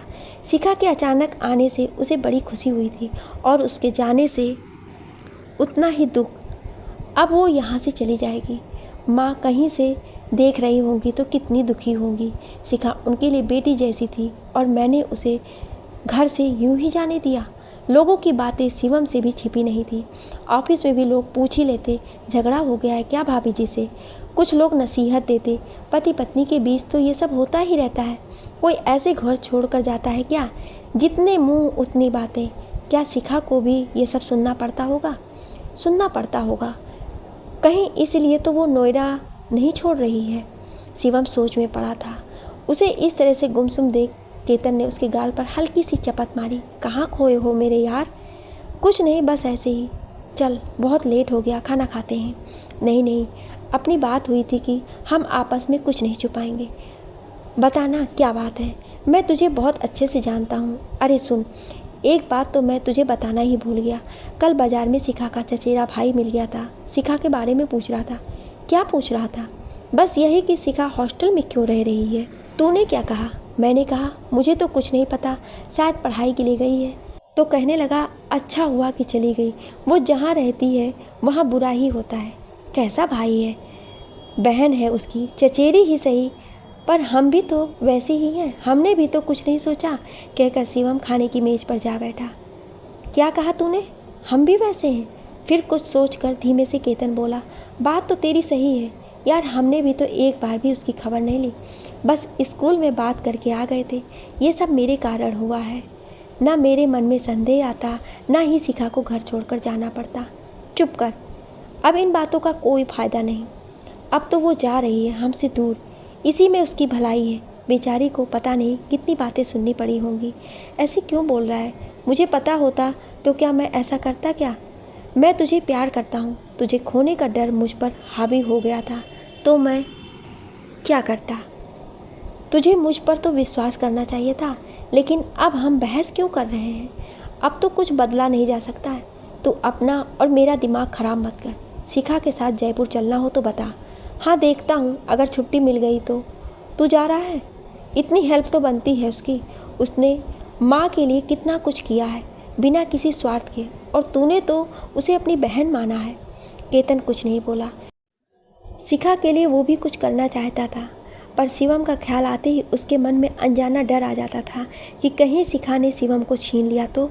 वैसे तो वो भी शिखा को पसंद करता था, उसके लिए कुछ करना चाहता था, रोज़ शिखा के बारे में बात भी करता, लेकिन शिवम का शिखा के प्रति नर्म रवैया उसे भयभीत कर देता और ईर्ष्या भाव मन के अंदर आए सभी अच्छे विचारों को भस्म कर देता। शिवम ने केतन की ओर देखा। उसे इस तरह गुमसुम देखकर वो चुप ना रह सका। उठकर पास आया और उसका हाथ अपने हाथ में लेकर बोला, मुझ पर विश्वास है या नहीं? अगर तू शिखा को लेकर आशंकित है तो ये तेरी गलत सोच है। प्रेम वहीं फलता है जहाँ विश्वास होता है। तू मुझे अच्छे से जानता है, हम दोनों एक दूसरे के लिए ही बने हैं, हमारे बीच में कोई भी नहीं आ सकता। रही शिखा की बात, तो वो एक अच्छी लड़की है। उसने कभी मुझसे ऐसा नहीं जताया कि वो मेरी पत्नी है। वो माँ के सामने भी मेरी दोस्त बनकर रही और अब भी मेरी दोस्त है। उसकी मदद करना हमारा कर्तव्य है। उसने इतना साथ दिया तो थोड़ा साथ तो हम भी दे सकते हैं। और तू ये औरतों की तरह जलना और सोचना छोड़ दे। कहाँ गया मेरा वो केतन जिसने मुझे जबरन शिखा से शादी करने के लिए तैयार किया था? केतन शिवम के गले से लिपट गया। तू सच बोल रहा है, मैं कमज़ोर पड़ गया था। कब जाना है? तू तो बस इतना बता। हम साथ में चलेंगे। मैं वर्क फ्रॉम होम ले लूँगा अगर छुट्टी नहीं मिली तो। ठीक है, कल पूछते हैं शिखा से कब की ज्वाइनिंग है। अगर वीकेंड में जाएंगे तो काम का इतना लोड नहीं रहेगा। शिखा ने भी शनिवार की सुबह का ही प्लान बनाया था। तीनों शनिवार की सुबह जयपुर के लिए निकल पड़े। हंसते गुनगुनाते सफ़र कब ख़त्म हुआ पता ही नहीं चला। जयपुर पहुंचकर उन्होंने होटल बुक कर लिया। शिखा का स्कूल बजाज नगर में था, तो आसपास ही कोई घर या फ्लैट किराए पर लेना था। एक ब्रोकर से बात की। उसने शिखा के बजट के हिसाब से 2-3 फ्लैट दिखा दिए। शिखा को एक फ्लैट पसंद आया। स्कूल से दूरी भी ज़्यादा नहीं थी। ये काम 2 दिन में निपट गया। आज सोमवार था। केतन को ऑफिस से बार बार फ़ोन आ रहा था, कोई अर्जेंट काम था। उसने शिवम को बताया। शिवम ने कहा, तू बात करके देख, 2 दिन की बात है, थोड़ा जयपुर घूम लेते हैं फिर चलते हैं। लेकिन बात बनी नहीं। केतन ने बहुत कोशिश की, पर उसे फ्लाइट लेकर जाना ही पड़ा। उदास मन से वो चला गया। अभी नौकरी ज्वाइन की ही थी, बार बार नौकरी नहीं छोड़ सकता था। शिवम ने शिखा की ज़रूरत की सभी वस्तुओं की शॉपिंग करवा दी। शाम को वो राज मंदिर में फिल्म देखने चले गए। फिल्म देखते देखते कब शिखा का सिर शिवम के कंधे से आ टिका पता ही नहीं चला। शिवम असहज जरूर हुआ, पर उसने संकोच के कारण शिखा का सिर हटाया नहीं। फिल्म देखने के बाद वे पास ही के एक रेस्तरां में खाना खाने के लिए चले गए। खा पी करके जब घर लौटे तो रात के 12 बज रहे थे। घर आकर शिखा बोली, तुम बेड पर सो जाओ, मैं यहाँ नीचे बिस्तर लगा लूँगी। नहीं, मैं वहाँ सो जाता हूँ, तुम बिस्तर पर सो जाओ। थोड़ी देर दोनों में यही बहस चलती रही। फिर शिखा जीत गई। शिवम ने पूरे दिन अपना फ़ोन नहीं देखा था। फ़ोन स्विच ऑफ हो गया था। चार्जिंग पर लगा कर वो सो गया। थकान के कारण गहरी नींद आ गई। सुबह फ़ोन की घंटी से ही उसकी नींद खुली। देखा केतन था। कहाँ है तू? तेरा फ़ोन क्यों बंद है? कल से कितने फ़ोन किए मैंने। तुझे मेरी परवाह है भी या नहीं? केतन की झल्लाहट उसकी आवाज़ में स्पष्ट दिखाई दे रही थी। उसका डर, उसकी जलन सब शिवम महसूस कर रहा था। अब कुछ बोलेगा भी या चुप रहेगा? कब आ रहा है? मेरा मन नहीं लग रहा है यहाँ। ये मुझे 6 महीने के लिए लंदन जाने को कह रहे हैं। मैं तो नहीं जाने वाला। तू जल्दी आ जा। अरे इतना परेशान मत हो, मैं कल निकल रहा हूँ, आकर बात करते हैं। आज क्या करोगे तुम लोग? सारे काम तो हो गए होंगे। कुछ खास नहीं, थोड़ी शॉपिंग करनी है और टिकट भी कल का ही है। ठीक है, कल पक्का निकल ही आना। मुझे अच्छा नहीं लग रहा है। Love you so much. Love you too, कहकर शिवम ने फ़ोन रख दिया। वह उठा तो देखा शिखा अभी तक सोई पड़ी थी। इतनी जल्दी उठने वाली सोई पड़ी है, शायद थक गई होगी। ये सोचकर वो फ्रेश होने चला गया। जब लौट कर आया तो शिखा तब भी सोई थी। अब उससे नहीं रहा गया। उसने आवाज़ दी, शिखा उठो, 8 बजने वाले हैं। शिखा थोड़ी सी हिली और बोली, 8 बज गए? पर मुझसे उठा नहीं जा रहा है, मुझे बुखार आ गया है। ये सुनकर शिवम ने उसका माथा छुआ। आग सा तप रहा था। उठो, मैं सहारा देता हूँ, बेड पर लेट जाओ। सहारा देकर शिवम ने उसे बेड पर लिटाया। पानी की पट्टियाँ उसके माथे पर रखने लगा। शिखा कराह रही थी। पट्टी रखते काफ़ी देर हो गई लेकिन बुखार नहीं उतरा। अब शिवम को चिंता हुई। बाहर आकर उसने बगल वाले फ्लैट की डोरबेल बजाई। एक महिला ने दरवाज़ा खोला। आप कौन? कहिए क्या काम है? जी मैं आपके पड़ोस से। दरअसल मेरी पत्नी को तेज़ बुखार है। आप कोई डॉक्टर बता सकती हैं? न जाने कैसे शिवम के मुंह से निकल गया कि शिखा उसकी पत्नी है। अरे ये पास में ही गांधीनगर डिस्पेंसरी है, अच्छे डॉक्टर बैठते हैं वहाँ। ठीक है तो मैं कैब बुक कर लेता हूँ। कैब क्यों? मैं चलती हूँ आपके साथ, आप उन्हें ले आइए। अरे आप क्यों परेशान होंगी, मैं ले जाऊँगा। अरे पड़ोसी ही पड़ोसी के काम नहीं आया तो कैसा पड़ोसी? वे चाबी लेकर गाड़ी निकालने चली गई। शिखा को सहारा देकर शिवम ने लाकर गाड़ी में बिठाया।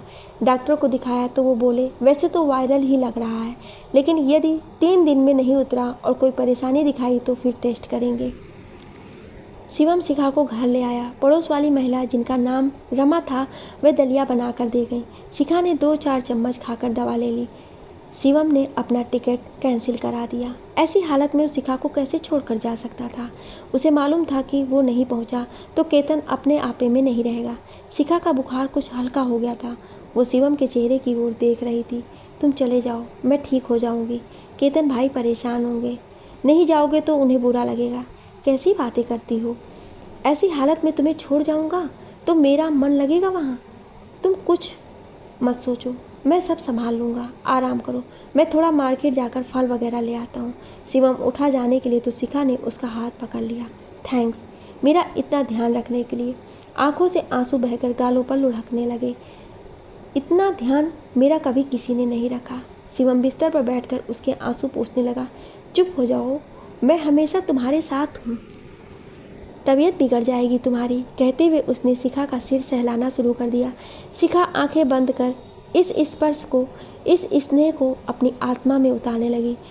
वो इस पल को खोना नहीं चाहती थी। इतना अपनापन पाकर उसकी सोई हुई इच्छाएं सिर उठाने लगीं। आनंद के अतिरिक्त से आंसू बह रहे थे। शिवम कभी सिर सहलाता, कभी आंसू पोंछता। ना जाने कब शिखा की आंख लग गई। एक अजीब सा संतोष उसके चेहरे पर दमकने लगा। पता नहीं आवेश का क्षण था या प्रेम का आकर्षण। शिवम ने झुककर उसका माथा चूम लिया। एक बिजली से उसके पूरे शरीर में दौड़ गई। वो झटके से उठ खड़ा हुआ। ये क्या कर रहा हूँ मैं? खुद को धिक्कारते हुए वो मार्केट के लिए निकल पड़ा। बाहर निकलकर उसने केतन को फ़ोन लगाया। हाँ बोल, कब निकल रहा है? मैं ऑफिस के लिए निकल ही रहा था। एक प्रॉब्लम हो गई है यार, शिखा को फीवर आ गया है और वो बिस्तर से उठने लायक भी नहीं है। अभी डॉक्टर को दिखाया है। सारी बात शिवम ने बताई। केतन चुपचाप सुन रहा था। ओके तो तू रुक जा वहीं, ठीक हो जाए तब आ जाना। आशा के विपरीत उसका जवाब सुन शिवम चौंक पड़ा। तू नाराज़ होकर बोल रहा है ना? अरे मैं क्यों नाराज़ होऊंगा, इतनी समझ तो मुझे भी है। तू उसका ध्यान रख, मुझे लेट हो रहा है, आज अभी मीटिंग है ऑफिस में। Okay bye, take care, love you. Phone cut चुका था। शिवम हक्का बक्का फ़ोन देख रहा था। ये सूरज कहाँ से निकला है, इतनी आसानी से मान गया? कोई तो बात ज़रूर है। छोड़ो, जो होगा देखा जाएगा। अभी तो जो ज़रूरी है वो करता हूँ। वो घर आया, सामान रख कर शिखा के माथे को छुआ तो बुखार नहीं था। वो थोड़ी देर वहीं बैठा रहा। शिखा सो रही थी। वो उठकर बाहर आ गया। देखा रमा जी अपनी बालकनी में बागवानी कर रही थी। देखते ही बोल पड़ी, अब कैसी है आपकी वाइफ? आपने कुछ खाया? अरे मैंने आपका नाम तो पूछा ही नहीं। क्या नाम है आपका और आपकी वाइफ का? अभी शादी को ज़्यादा दिन नहीं हुए हैं शायद। क्यों, मैं सही कह रही हूँ ना? मैं इंसान को देखते ही पहचान लेती हूँ। एक साथ कई प्रश्नों की झड़ी लगा दी उन्होंने। वो अधेड़ उम्र की व्यवहार कुशल महिला थी। उम्र के हिसाब से उनका अनुभव भी अच्छा था। जी मेरा नाम शिवम और उसका नाम शिखा है। अब वो ठीक है पहले से। अच्छा सुनो, खाना मत बनाना, मैंने बनवा लिया है। तुम कहो तो अपनी मेड से बात करूं, वो सारा काम कर दिया करेगी। जी शिखा से पूछ लूं, वही यहाँ रहने वाली है। मुझे तो जाना पड़ेगा नोएडा, मेरी जॉब वहीं है। अभी शादी हुई है, अभी से ही बेचारी को अकेला छोड़ रहे हो? मुझे तो ये आजकल की पीढ़ी का रवैया समझ नहीं आता। माफ़ करना, कुछ ज़्यादा बोल दिया हो तो। अरे नहीं नहीं, आप सही कह रही हैं, 100% सही। चलो मैं खाना लेकर आती हूँ। अरे आप क्यों परेशान हो रही हैं? अरे ये हम राजस्थान वालों की तहजीब है, सब हमारे अपने हैं। वो तो है ना, आप ना होती तो शिखा को कहाँ दिखाता। हमारे लिए तो सब नया है। शिखा जाने कब से इनकी बातें सुन रही थी। उसका माथा ठनक गया। जिस बात से वो नोएडा से भागी, अब वही बात यहाँ होगी। शिवम ने उसे अपनी पत्नी बता दिया। क्या जवाब देगी वह इन लोगों को? ये तुमने क्या किया शिवम? मुझे यहाँ भी अपनी पत्नी बता दिया। इनके सवालों से मैं कैसे लड़ूंगी? शिवम को देखकर शिखा भरे गले से बोल पड़ी। तुम तो चले जाओगे, फिर मेरा तुम्हारा क्या वास्ता रहेगा? ये लोग मुझसे रोज़ प्रश्न करेंगे। मैं थक गई हूँ। यहाँ की जॉब मैंने चैन से रहने के लिए ली थी, और तुमने। कहते कहते वो हिचकियाँ भरने लगी। सारी हिम्मत टूट गई थी। मन का गुब्बार बाढ़ के पानी की तरह बह निकला। शिवम भौचक्का सा उसे देख रहा था, फिर पास आकर उसे चुप कराने की कोशिश करने लगा। शिखा रोई जा रही थी। शिवम उससे माफ़ी मांग रहा था। चुप हो जाओ शिखा, मैं क्या करूं? मेरे मुंह से निकल गया। सुबह तुम्हारी हालत ही ऐसी थी। शिवम शिखा के पास बैठ गया और उसे चुप कराने की कोशिश करने लगा। शिखा रोते रोते उसके सीने से लग गई। वह उसकी पीठ सहला रहा था। आज तक माँ को छोड़ किसी स्त्री के पास इतना नज़दीक वो कभी नहीं गया था। यहाँ तक कि शिखा के पास भी एक अजीब सी अनुभूति, एक रोमांच, स्त्री की खुशबू उसके लहू में समाती जा रही थी। ये उसे क्या हो रहा है? वो शिखा के सामीप्य से होने वाले इस नए अनुभव से हैरान परेशान था। शिखा ने उसको कसकर पकड़ लिया था। वो इस नए अनुभव से एक अलग ही आनंद की अनुभूति कर रहा था। शिखा तो उससे मन ही मन प्रेम करती थी, लेकिन शिवम के लिए किसी स्त्री के प्रति प्रेम की अनुभूति बिल्कुल नहीं थी। शिखा चुप हो गई थी। अचानक शिवम को एक झटका सा लगा। ये मैं क्या कर रहा हूँ? शिखा को अलग करते हुए वो झटके से उठ खड़ा हुआ। क्या हुआ? शिखा ने बड़ी मासूमियत से पूछा। माफ़ करना, मुझे ये नहीं करना चाहिए था। तुम्हारी भावनाओं से खेलने का मुझे कोई हक नहीं है। हक? पूरा हक है। तुम सबसे कहते हो कि तुम मेरे पति हो, फिर माफ़ी किस बात की? नहीं, ये ठीक नहीं। क्या ठीक नहीं? शिखा के स्वर में भावनाओं का उबाल था।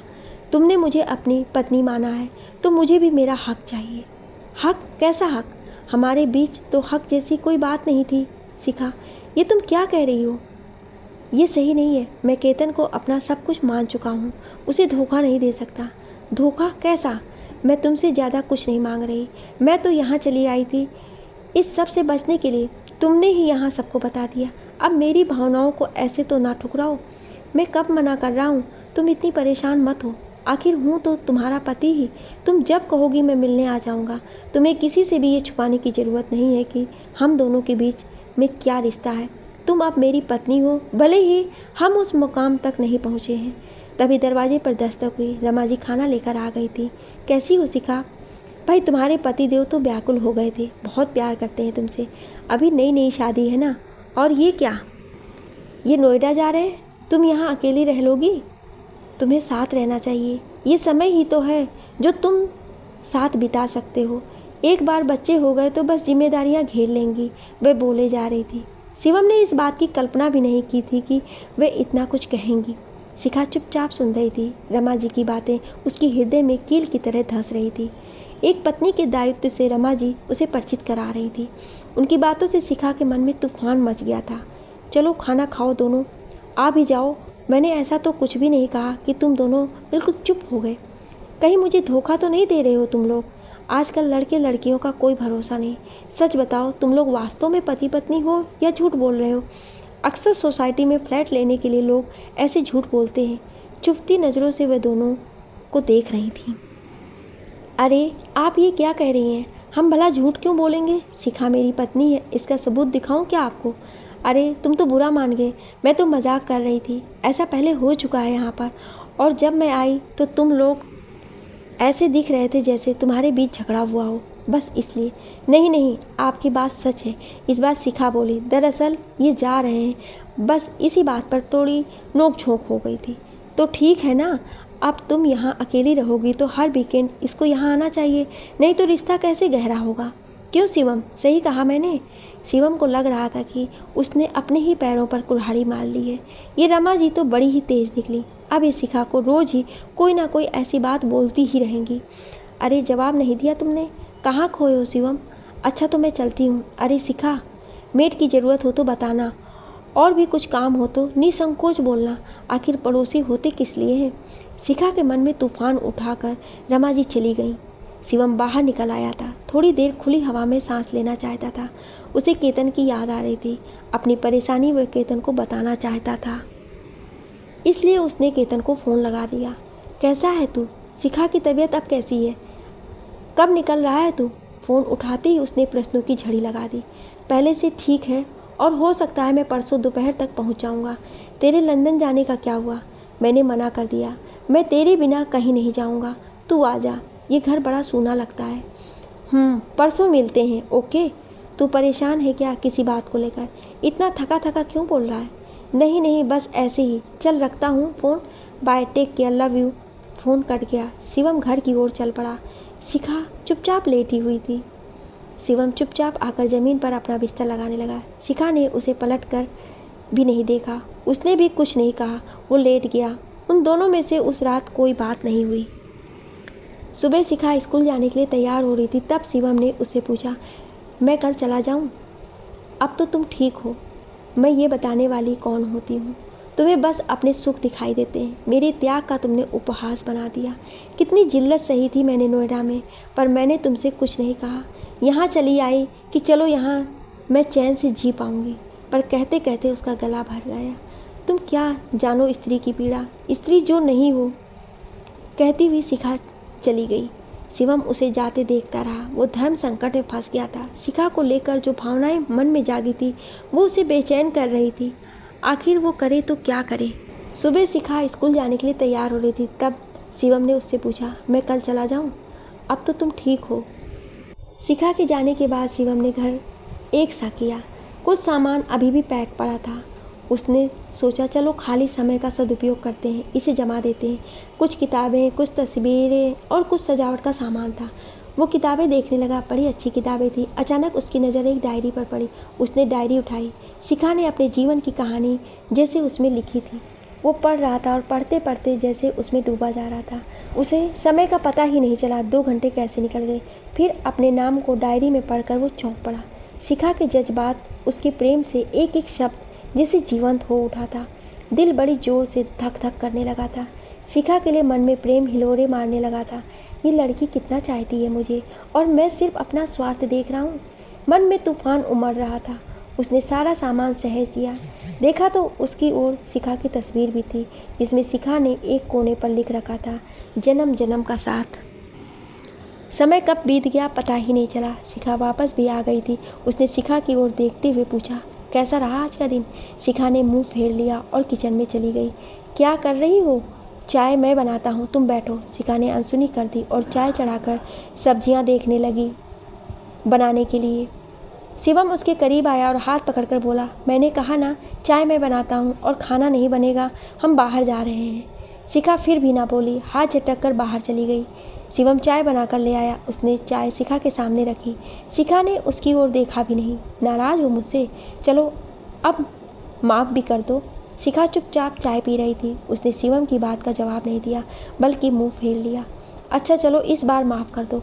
आगे से जो तुम कहोगी वही करूँगा। चलो तैयार हो जाओ, बाहर चलते हैं। अरे यहाँ गणेश मंदिर है, वो तो देखा ही नहीं। मंदिर जाएंगे और खाना खाकर घर आ जाएंगे। मुझे कहीं नहीं जाना, तुम जाओ। और हाँ, मुझे भूख भी नहीं है। इस समय शिखा को कुछ अच्छा नहीं लग रहा था। वो हंसती मुस्कुराती शिखा कहीं खो गई थी। अब उठ भी जाओ। तुम ऐसा बिहेव क्यों कर रही हो? मैं तुम्हारी सारी बातें मानने को तैयार हूँ, अनुनय करते हुए शिवम बोल पड़ा। अच्छा। शिखा ने बड़ी बड़ी आंखों से शिवम को निहारा। आंखों में आंसू की बूंदें झिलमिल कर रही थी। तो छोड़ दो केतन भाई को, यहाँ मेरे पति बनकर रहो और मुझे पत्नी के सारे सुख दे दो। शिवम चौंक कर पीछे हट गया। ये क्या करने को कह रही हो तुम? तुमने ही कहा था कि तुम्हें फ़र्क नहीं पड़ता। अब क्या हो गया? बस पत्नी बनना चाहती हूँ तुम्हारी, नाम की नहीं। मुझे तुम्हारे प्यार की ज़रूरत है। नहीं रह सकती तुम्हारे बिना। मैं केतन को दगा नहीं दे सकता। हमारा साथ 6 साल पुराना है। उसने मेरे लिए कितना कुछ किया है। मैं उसे बहुत प्यार करता हूँ। ये संभव नहीं शिखा। इस बारे में हमारी खुलकर बात हुई थी। शिखा कुछ नहीं बोली, बस रोई जा रही थी। शिवम का दिल उसे उकसा रहा था कि वो शिखा के पास जाए, उसे प्यार करे, चुप कराए। कर्तव्य बेड़ी बन रहा था। उसने फिर शिखा को समझाने की कोशिश की, पर नाकाम रहा। समय काफ़ी हो गया था। घर में खाना भी नहीं बना था। शिवम खाना लेने बाहर चला गया। खाना लेकर आया तो देखा घर की लाइटें भी बंद थीं। उसने खाना लगाया और शिखा के पास ले गया। चलो खाना खा लो।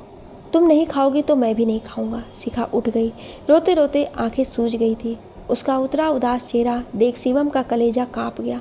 उसने उसे बाहों में भर लिया। शिखा ने भी उसे आलिंगन में भींच लिया, ऐसे जैसे कभी छोड़ेगी नहीं।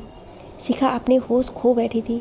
उसके शरीर की गर्मी और भावनात्मक उबाल ने कब सारी रेखाओं को तोड़ दिया, ये दोनों को ही तब पता चला जब सब कुछ हो चुका था। शिखा के चेहरे पर तृप्ति की असीम मुस्कान थी तो शिवम का चेहरा काला पड़ गया था। पछतावे की आग उसके सीने को जला रही थी। ये ठीक नहीं हुआ, ऐसे कैसे हो गया, अब क्या होगा। बड़बड़ाते हुए वो कमरे से निकल गया। शिखा उसके पास आई, पीछे से उसे कसकर पकड़ते हुए कहा, कुछ गलत नहीं हुआ, मैं अब तुमसे कुछ नहीं मांगूंगी, तुम कल वापस जा सकते हो। मुझे जो चाहिए था वो मुझे मिल गया। और हाँ, केतन भाई को कुछ मत कहना, तुम दोनों सदा साथ रहो, मुझे और कुछ नहीं चाहिए। ये कहना और करना इतना आसान है शिखा। क्या मैं इस ग्लानि में रात दिन नहीं जलता रहूँगा? ऐसा करके क्या मैं धोखेबाज नहीं बन गया? नहीं, चलो खाना खाओ और भूल जाओ कि ऐसी भी कुछ हुआ था। कल वापस चले जाओ और खुशी खुशी जीवन बिताओ। वो एकटक शिखा को देख रहा था। क्या है ये लड़की, कभी अपना हक पाने को झगड़ती है, कभी सब त्याग देने को राजी हो जाती है। वो सोचता रहा और देखता रहा शिखा के पल पल बदलते रूप को। खाना खाकर दोनों लेट गए। शिखा तुरंत सो गई। संतोष और प्रसन्नता के असीम भाव उसके सोते हुए मुख पर स्पष्ट दिखाई दे रहे थे। उधर शिवम करवटें बदल रहा था, जाने कितनी देर बाद नींद आई।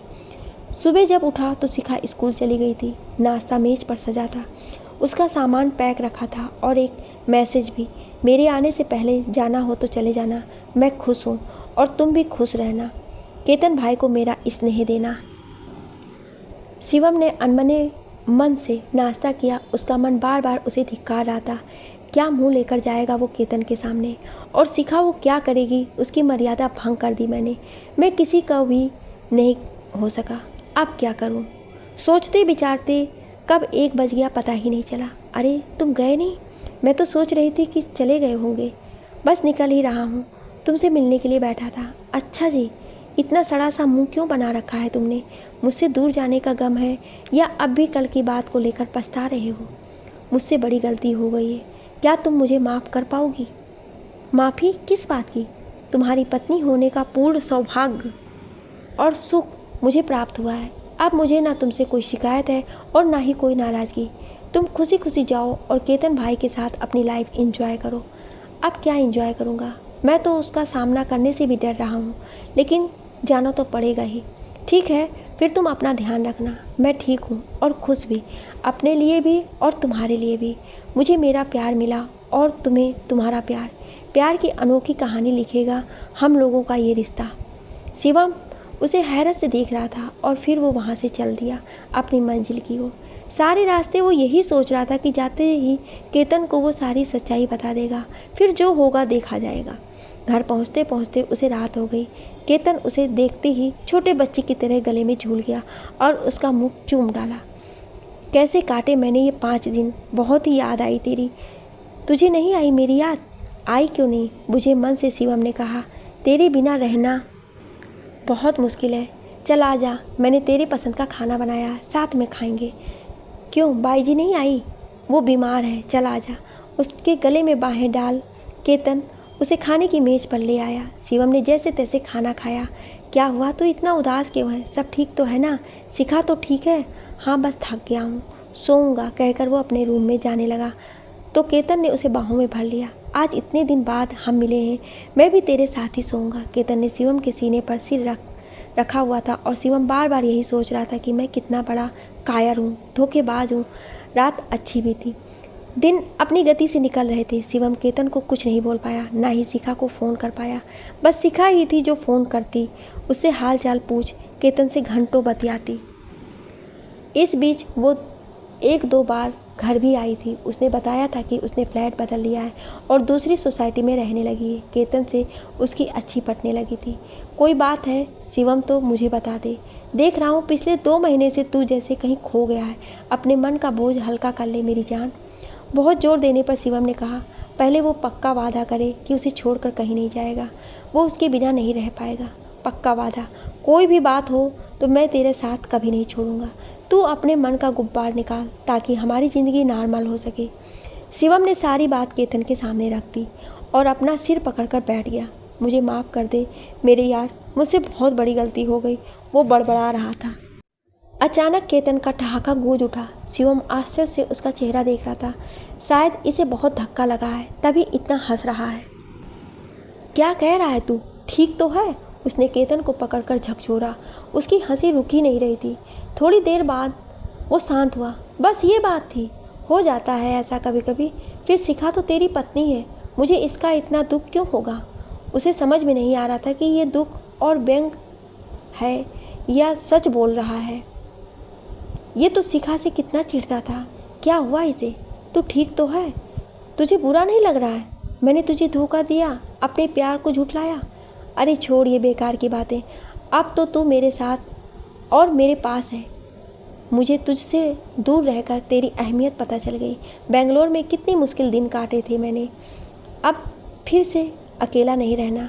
चल, मैंने तुझे माफ़ किया, सब कुछ नॉर्मल हो गया। शिवम इस बीच 1 या 2 बार ही जयपुर गया। हाँ, शिखा ज़रूर आ जाती थी वीकेंड पर। 5 महीने बीत चले थे उस बात को। सब धीरे धीरे नॉर्मल हो गया। शिखा ने फिर कभी शिवम पर अपना अधिकार नहीं जताया। केतन की और शिखा की खूब पटने लगी थी। दोनों मिलकर शिवम की टांग खींचते रहते। इस बार शिखा को आए हुए काफ़ी समय हो गया था। फ़ोन पर ही बातचीत हो जाती थी। हाँ, पिछले कुछ महीने से केतन ज़रूर 1 या 2 दिन के लिए हर हफ्ते बाहर चला जाता था। शिवम ने इसकी वजह नहीं पूछी, उसकी हिम्मत ही नहीं हुई। लेकिन आज सुबह से केतन उससे कई बार इस वीकेंड बाहर जाने की जिद कर चुका था। उसका मन रखने के लिए उसने हाँ कर दी। कहाँ जाना है बता तो सही, सरप्राइज़ है, बाद में पता चल ही जाएगा। वीकेंड पर जब वो कार से निकले तो शिवम ने पूछा, जयपुर जा रहा है क्या? हाँ, शिखा जो नहीं आई इतने दिन से, तेरा मन नहीं करता उससे मिलने का? मैंने सोचा हम एक परिवार है तो क्यों ना ये वीकेंड उसके साथ एंजॉय करें। देख, मैं बड़ी मुश्किल से सहज हो पाया हूँ, अब तो फिर मत शुरू हो जा। और ये कब हुआ? हम एक परिवार कब से बन गए? तुझे शिखा से अब चिढ़ नहीं होती? नहीं, मैंने सब भुला दिया और तू मन खराब मत कर। मैं तो मजाक कर रहा था, तू सीरियस हो गया। मैं जानता हूँ तू उससे फ़ोन पर हालचाल लेता रहता है। हाँ तो और क्या करूँ? तू देख रहा है इस समय कितना काम है ऑफिस में, घर पर भी लगा रहता हूँ। नए प्रोजेक्ट आए हैं, इस कारण तेरे साथ भी कहाँ समय बिता पा रहा हूँ। हाँ, ये सच है। केतन ने शिवम का हाथ सहलाया। 5 घंटे बाद वे जयपुर एंटर हो गए। शिखा घर पर नहीं थी। शिवम को आश्चर्य हुआ कि ये कहाँ गई। चल फ्रेश हो ले, चाय पीकर चलते हैं। कहाँ जाना है आप? और ये कहाँ गई? सब ठीक तो है ना? हाँ, सब ठीक है, चल जल्दी कर। दोनों चाय नाश्ता करके निकल पड़े। शिवम समझ नहीं पा रहा था कि ये क्या हो रहा है। थोड़ी देर बाद उनकी कार एक हॉस्पिटल के आगे रुकी। हॉस्पिटल देखते ही शिवम परेशान हो उठा। क्या शिखा बीमार है? वो एडमिट है यहाँ? क्या हुआ होगा? एक के बाद एक प्रश्न उसके दिमाग में उठने लगे। उसने केतन से पूछा, यहाँ क्यों आए हैं? क्या शिखा को कुछ हुआ है? तू क्या छिपा रहा है मुझसे? तू रुक, मैं पार्किंग में गाड़ी लगा कर आता हूँ। शिवम व्याकुल हो रहा था। केतन गाड़ी लगा कर आया तो वो उस पर बरस पड़ा। क्या पहेली है ये? बताता क्यों नहीं तू? क्यों आए हैं यहाँ? केतन ने उसके कंधे पर हाथ रखते हुए कहा, सब्र कर मेरी जान, सब्र का फल मीठा होता है। दोनों गलियारे में चलते हुए एक डीलक्स रूम के सामने रुके। दरवाज़ा खोलते हुए केतन ने शिवम को अंदर धकेला। सरप्राइज, जा देख। अंदर बेड पर शिखा लेटी हुई थी। शिवम को देखते ही बोली, कब से तुम्हारा इंतज़ार कर रही हूँ, तुम अब आए हो? क्यों केतन भाई, आपने बताया नहीं? क्या हुआ है तुम्हें? डॉक्टर क्या बता रहे हैं? शिवम घबरा उठा। केतन और शिखा ठहाका मारकर हंस पड़े। शिवम पागलों की तरह कभी शिखा को और कभी केतन को देख रहा था। यहाँ कोई मजाक चल रहा है क्या? तुम दोनों मुझे बेवकूफ़ बना रहे हो क्या? तभी नर्स एक नवजात शिशु को लेकर आई। ये लीजिए मैम, आपकी बेटी, आज आप डिस्चार्ज हो रही हैं। अब ये पूरी तरह से स्वस्थ है। शिवम भौचक्का सा सब देख रहा था। केतन ने बच्ची को गोद में ले लिया था। कितनी प्यारी है, बिल्कुल चांद सी, मेरी गुड़िया। इसने तो मेरा जीवन खुशियों से भर दिया। तुम नहीं लोगे? तुम्हारी ही बेटी है, शिखा बोल पड़ी। ये तुमने कभी बताया नहीं, कम से कम बता तो देती। शिवम बुरी तरह से झेंप उठा। सब अकेले सहने की क्या ज़रूरत थी? केतन बोला, तुझे क्या बताती, तू तो पहले ही गम में डूबा हुआ था। शिखा ने मुझसे कभी कुछ नहीं छिपाया। जब तू पहले शिखा के पास से गया था तब शिखा ने तेरे आने से पहले ही मुझे सब बता दिया था। मुझे बहुत बुरा लगा, इतना कि तुझसे दूर जाने का मन करने लगा। पर ये है ना, इसने कहा कि केतन भाई वे सिर्फ और सिर्फ आपसे प्यार करते हैं। ये मेरी जिद समझिए या मेरा पागलपन। उस दिन जो भी हुआ उसकी जिम्मेदार ये खुद है, तो मैंने तुझे माफ़ कर दिया। आखिर है तो तुम्हारी पत्नी ही। और जब इसने मुझे बताया कि वो प्रेग्नेंट है और अब नोएडा नहीं आएगी, तो मैं हर हफ्ते इसका ध्यान रखने आ जाता था। तुझे इसलिए नहीं बताया कि तू फिर गमजदा हो जाता और अपने किए पर सिर धुनता रहता। पर मुझे बहुत खुशी हुई क्योंकि मैं यही सोचता था कि हम दोनों कपल हैं तो कभी एक बच्चा गोद लेंगे, उसे पालेंगे, पढ़ाएंगे, लिखाएंगे। लेकिन शिखा ने जब मुझे बताया तो मैं समझ गया कि यह भगवान का आशीर्वाद है। शिवम अवाक खड़ा था, उसे समझ ही नहीं आ रहा था कि वो क्या करे। उसकी स्थिति देख केतन ने वो प्यारी सी बच्ची उसकी गोद में दे दी। देख, इसका मुंह और सब भूल जा, मेरा और अपना रिश्ता, शिखा का और तेरा रिश्ता, बस अब एक ही रिश्ता है और वो भी प्यार का। ये बच्ची हम तीनों को एक सूत्र में बांध कर रखेगी। हम अपना सुख इसमें देखेंगे, ये हमारे जीवन को खुशियों से भर देगी। शिवम उस नन्ही सी परी का मुख अपलक निहार रहा था। उसका हृदय वात्सल्य से भर आया था। शिखा सब इतनी देर से चुपचाप देख रही थी। शिवम को ऐसी बच्ची को निहारते देख बोल पड़ी, कैसा लगा मेरा सरप्राइज़? शिवम, माना कि मैंने तुमसे उस रात कुछ ज़्यादा मांग लिया था और फिर मुझे अपनी गलती का एहसास भी हुआ। मुझे तुम्हें मजबूर नहीं करना चाहिए था, लेकिन आज मैं सोच रही हूँ कि वो एक गलती कहो या प्यार मेरे जीवन को संपूर्ण कर गई। तुम कहो, तुम्हें कैसा लग रहा है इसे अपनी गोद में लेकर? क्या अब भी पछता रहे हो? मैं क्या बोलूँ शिखा, तुमने तो मुझे ऐसा उपहार दे दिया जिसकी कल्पना शायद मैं और केतन कभी नहीं कर सकते थे। तुम्हारा और केतन का प्यार वास्तव में बड़ा अजीब है। देखो केतन भाई, क्या कह रहा है ये? मतलब इसको खुशी नहीं हो सकती चाहे हम कुछ भी कर लें। खुशी? मेरे जैसा खुशकिस्मत कौन होगा जो मुझे इतने अच्छे प्यार करने वाले साथी मिले। तुम दोनों सच कह रहे हो, ये भगवान का ही आशीर्वाद है। बस तुम अपना प्लान बताओ, आगे क्या? आगे क्या? ये हमारे साथ चल रही है। अभी तो इसे मैटरनिटी लीव मिली हुई है, बाद में ये अपना ट्रांसफ़र करा लेगी नोएडा। अब हम जहाँ भी रहेंगे साथ रहेंगे। क्यों शिखा, तुम्हें कोई आपत्ति तो नहीं है? केतन बोल पड़ा। जाओ तुम दोनों बाहर, बच्ची भूखी है, इसे मुझे दो। और हाँ, मैं यहाँ ठीक हूँ, तुम लोग पैकिंग कर लो जाकर। यहाँ से डिस्चार्ज होकर गुड़िया अपनी दादी के घर ही जाएगी। बात का बाद में सोचेंगे। शिवम, तुम्हें नहीं लगता कि बच्ची के रूप में मम्मी जी वापस आ गई हमें एक सूत्र में बांधने के लिए? शिवम और केतन हंसते हुए बाहर आ गए। आज उनकी प्यार की अनोखी कहानी नए रूप में साकार हो रही थी। जो कहानी माँ की बीमारी से शुरू हुई थी, आज वह उस बच्ची के जन्म से पूर्णता की ओर बढ़ रही थी। आप सभी लोगों का इस कहानी को इतना प्यार देने के लिए बहुत बहुत धन्यवाद। लिखने और बोलने में कोई त्रुटि हुई हो उसके लिए क्षमा प्रार्थी हूँ। आपको ये कहानी कैसी लगी हमें कमेंट करके ज़रूर बताएं और ऐसी इंटरेस्टिंग कहानियाँ सुनने के लिए हमारे चैनल को सब्सक्राइब जरूर करें। Thank you.